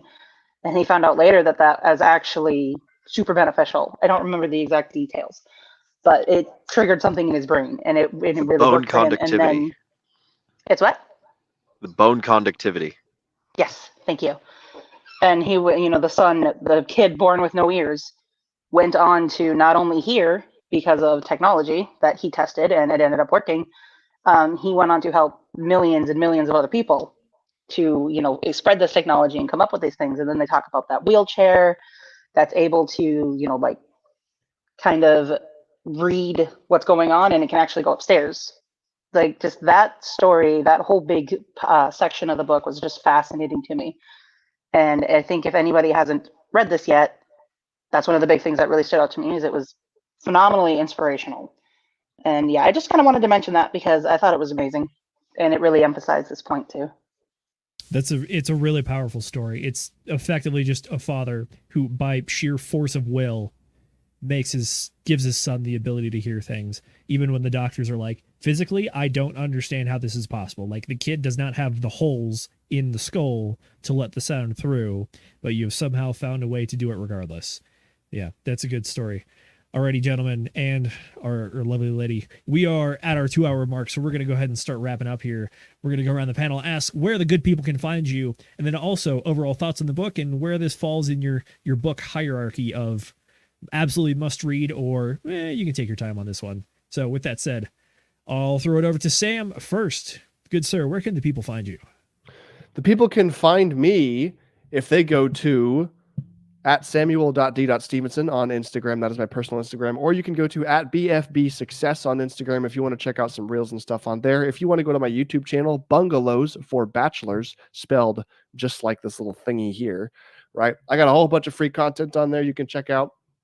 Watch some projects that I do, things that I build, lessons that I share. And if you want to learn more, then you can go check out my free, I'm getting excited, my free school server, where I've got a community of guys or girls, whatever, people that want to learn about construction and how they can use it to better their lives, potentially use it to build some equity in homes, get a little bit better financial freedom from it. If you want to make millions of dollars in crypto and you're like, well, now I have all this money, what can I do with my time? And construction is something that might be interesting to you. They're like, wow, I've always liked that maybe I could build something in my backyard or whatever. Go check it out. It's all on there. And that's where you can find it. It's https://www.skool.com, school.com/BFB Success. That's where you can find that. And you should go check it out. Beautiful. Excellent. Everybody go check out Bungalows for Bachelors. Check out the weekly construction stream. If you just want some good random information on how to build a house, it's an excellent place to get it. Alrighty, Mr. Nate McGettit, where can the people find you? You can find me at the Ascending Man YouTube. It's where I go to talk about many interesting things. not necessarily crypto related, but it is just kind of what things that are on my mind, things I'm thinking about. It is currently on hold right now because we have a huge amount of things happening at the DGen Roundtable, and for me to have to put all the notes and all just the whole show together with all the various things I got to do, plus all the things that's going on with the DGen Roundtable, it's like, ugh. Plus my job, which, by the way, it is pest control, so therefore going into summer, which is starting to happen now, it is ramping up. It's getting busier and busier, so you can imagine just nonstop, right? So I'm putting that off for now. The thing about the book that I absolutely loved, that I find fascinating, is that it talks to various different mindsets, right? People who think differently, right? The Mrs. McGettit, what she took out of that and that she loved about it, I was kind of thinking, maybe not, don't really care. But as soon as we get into persistence, I'm all ears and I'm really listening hard, because that's something that really strikes home to me, And then you got magical woo woo, Win Leviosa, for Will over there. You're Win Leviosa guy now. But yeah, things like that, I shut down with that, but yet I go straight to the persistence side of things. There's a lot in this book, and as you started this stream with, Zenith, like, it was maybe a little bit heavier than we were thinking it was going to be. So I would definitely suggest getting this book, reading it over. There's many times throughout the chapters where he goes back and says, yeah, you're probably going to have to go through this one again. And it is true. It is definitely true. And Sam, you were definitely talking about that for sure, about how, like, you actually had to do that. And eventually you just kind of had to let it go and be like, let's just get the book done first and then go through it again. So yeah, it's a great book. I suggest it. Excellent. Already, I forgot to ask Sam, but Sam, thoughts on the book? Where does it fall in the scale of things? Man, this one was honestly it was up there. I like how actionable it was. I would say it's up there with not Richest Man in Babylon, Rich Dad Poor Dad, in terms of like, hey, here's a whole bunch of really important things about people who have done really amazing things in the world, and here's some like actionable advice. And there's not very many books that I will go over a second time, and much less go over a second time and be like, okay, I need to be in front of something that I can write stuff down on, because I want to extract this information, because it's like, I think everybody should read with the intention of, what's the word? Maybe Will, you can help me out here. It's from Mr. Sartain. It's where you just like immersion, suspend. No. That's what it is. Suspension of disbelief, right? So you suspend your disbelief and like, okay, maybe this woo-woo stuff's kind of woo-woo, but it's like, like, let's roll with it. Let's go down this rabbit hole and see what they're really saying. Yeah. So like you do the things. That was one of the things that Robert Kiyosaki talked about, that he does when he's reading wealth books or learning anything, is that you do the things that they're telling you to do. And if you don't do them, then like you're kind of wasting your time reading the book, because like the whole point is to be trying things that might work. That's fair. All right. Excellent synopsis. Mrs. Producer, is there anything you would like to shout out, and what are your final thoughts on the book? Well, first thing I need to say, and this is directed at Nate, it's Wingardium Leviosa. Not Win Leviosa. I'm not the fan over here. Got him. Okay. But anyways, for me, I would agree that this book is really going to be up there. Oh, and I did look this up, Zenith. It did come after How to Win Friends and Influence People. So you were correct on that. I had that mixed up. But it's going to be in like probably the top 5. I'm going to probably go through it again, because I went too fast. I think the 2 times speed was a little too quick to be able to really pick everything up. And they did have, at first when they were saying in the earlier chapters, you're going to want to come, you're going to come back to this. Get your notebooks ready, you know, write these things down. When they kept going on about that, I was like, you are just really trying to hawk your book, aren't you?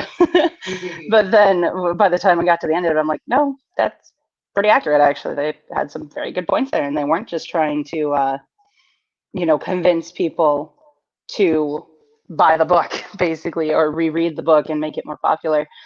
Very good points. Yeah, that's about it. I would say it's up there, probably in least the top 10.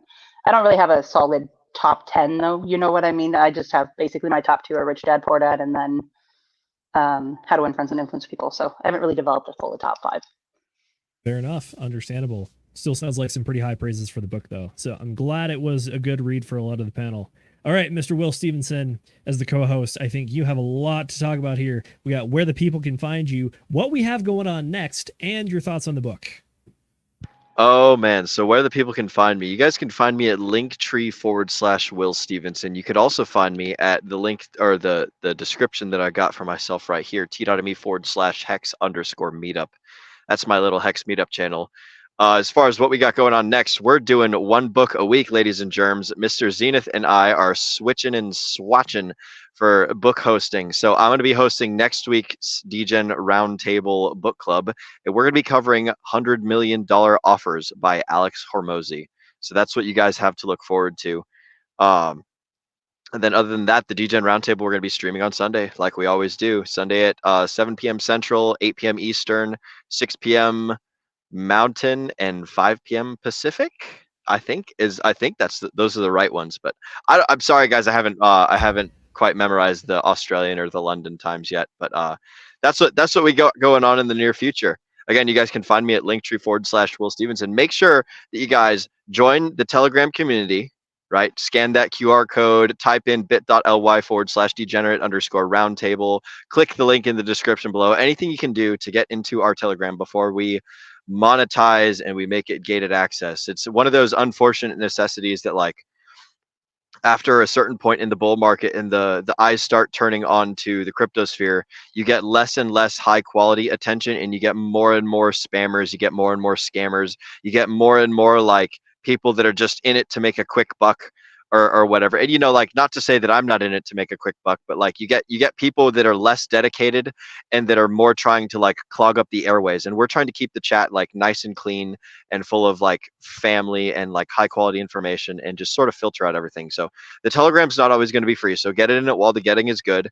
And we no longer have to say that we're in a bear market anymore. We can now say that we're in the beginnings of the bull. So we have to, you know, nip that like 2-year-long habit in the bud. But yeah, that's what you guys can do for me. And yeah, that'd be great. Zenith, why don't you go ahead and take us out? Tell the folks where they can find you and all that stuff. You almost got away with it. Final thoughts on the book. Where does it rank? Oh, final thoughts on the book. This is super high. This is a must read, and I think I've said that pretty much about every single book in the book club. And so all that goes to tell you is that all these books are fucking awesome. And this as far as like ranked against other books, this one I'm definitely going to read again at least 2 more times, possibly 3 or 4. So this is one of those books right up there with Sci-Vive that's like, I don't think that you could read it enough. I think that it really has to be absorbed into your ethos for it to be like, I think like Sam was saying earlier, where it's you basically have to, like, you're wasting time if you're reading the book and you're not doing the things. I think you were quoting shoot, what was his name? Not Robert Heinlein, Robert Kiyosaki. Robert Kiyosaki, Rich Dad. Yep. So those are my thoughts on the book. Must read it multiple times, listen to the audiobook while reading it, write notes in like on the pieces of, on the sides of the page, all that good stuff. That's all I got. Take us away. Absolutely. If you got a highlighter, use it. There's a lot of like great quotes. I wish it's one of the downsides of doing the ear hole method is you can't actually go highlight the thing and put the tab in. But that's what I got. By the way, someone please correct me if I'm wrong on this one, or if you have the information, but we have a special guest stream on Wednesday. Yes, so we got Funding Jim. That's who it is. Excellent. Catch us on Wednesday with Funding Jim. I really like the special guest streams. In my opinion, it feels like the Brain Trust streams, like Hex Conference when we had the TA Super stream, Like, all those are some of my favorite ones. And we had Fashion Coder on, not this last Wednesday, but the Wednesday before that. It was only an hour show, but that was honestly a super dense and very informative episode, especially anybody looking to learn about coding, the crypto space, or how she got into the place. And honestly, she's an excellent character to add to the roster of the Hex Pulse Chain ecosphere, and I think she has a really good take on a lot of things. Anyways, I'm going to go through the chats one last time before I go to my finishing segment. First off, I want to give a shout out to Funk Master Hex. He says, ladies and D-gentlemen, good evening. Good evening to you fellow D-gentlemen. We got Ramon coming in here with a sup, fam. Good to see you, brother. Glad you catch the stream as well. And then also shout out again to everybody that is in Replay Gang. And then I got in here to throw a little money on the birthday boy. Again, it is Will's birthday. Go give him a happy birthday in the Telegram chat, on Twitter, Instagram, whatever. We appreciate this man a lot, and we appreciate everybody that has come to the stream. Hey Zenith, can you throw some dollars on his head? I got poker chips right now, so this is what he that gets. works. They just bounce off my shiny skull. Yeah, that's called making it hail at the strip club, so to speak. When you throw a change at the nice people on the stage. Anyways, final thoughts on the book. As I mentioned in the very beginning, this is a book that is near and dear to me because this is a book that is the required reading from my parents for my personal growth and development.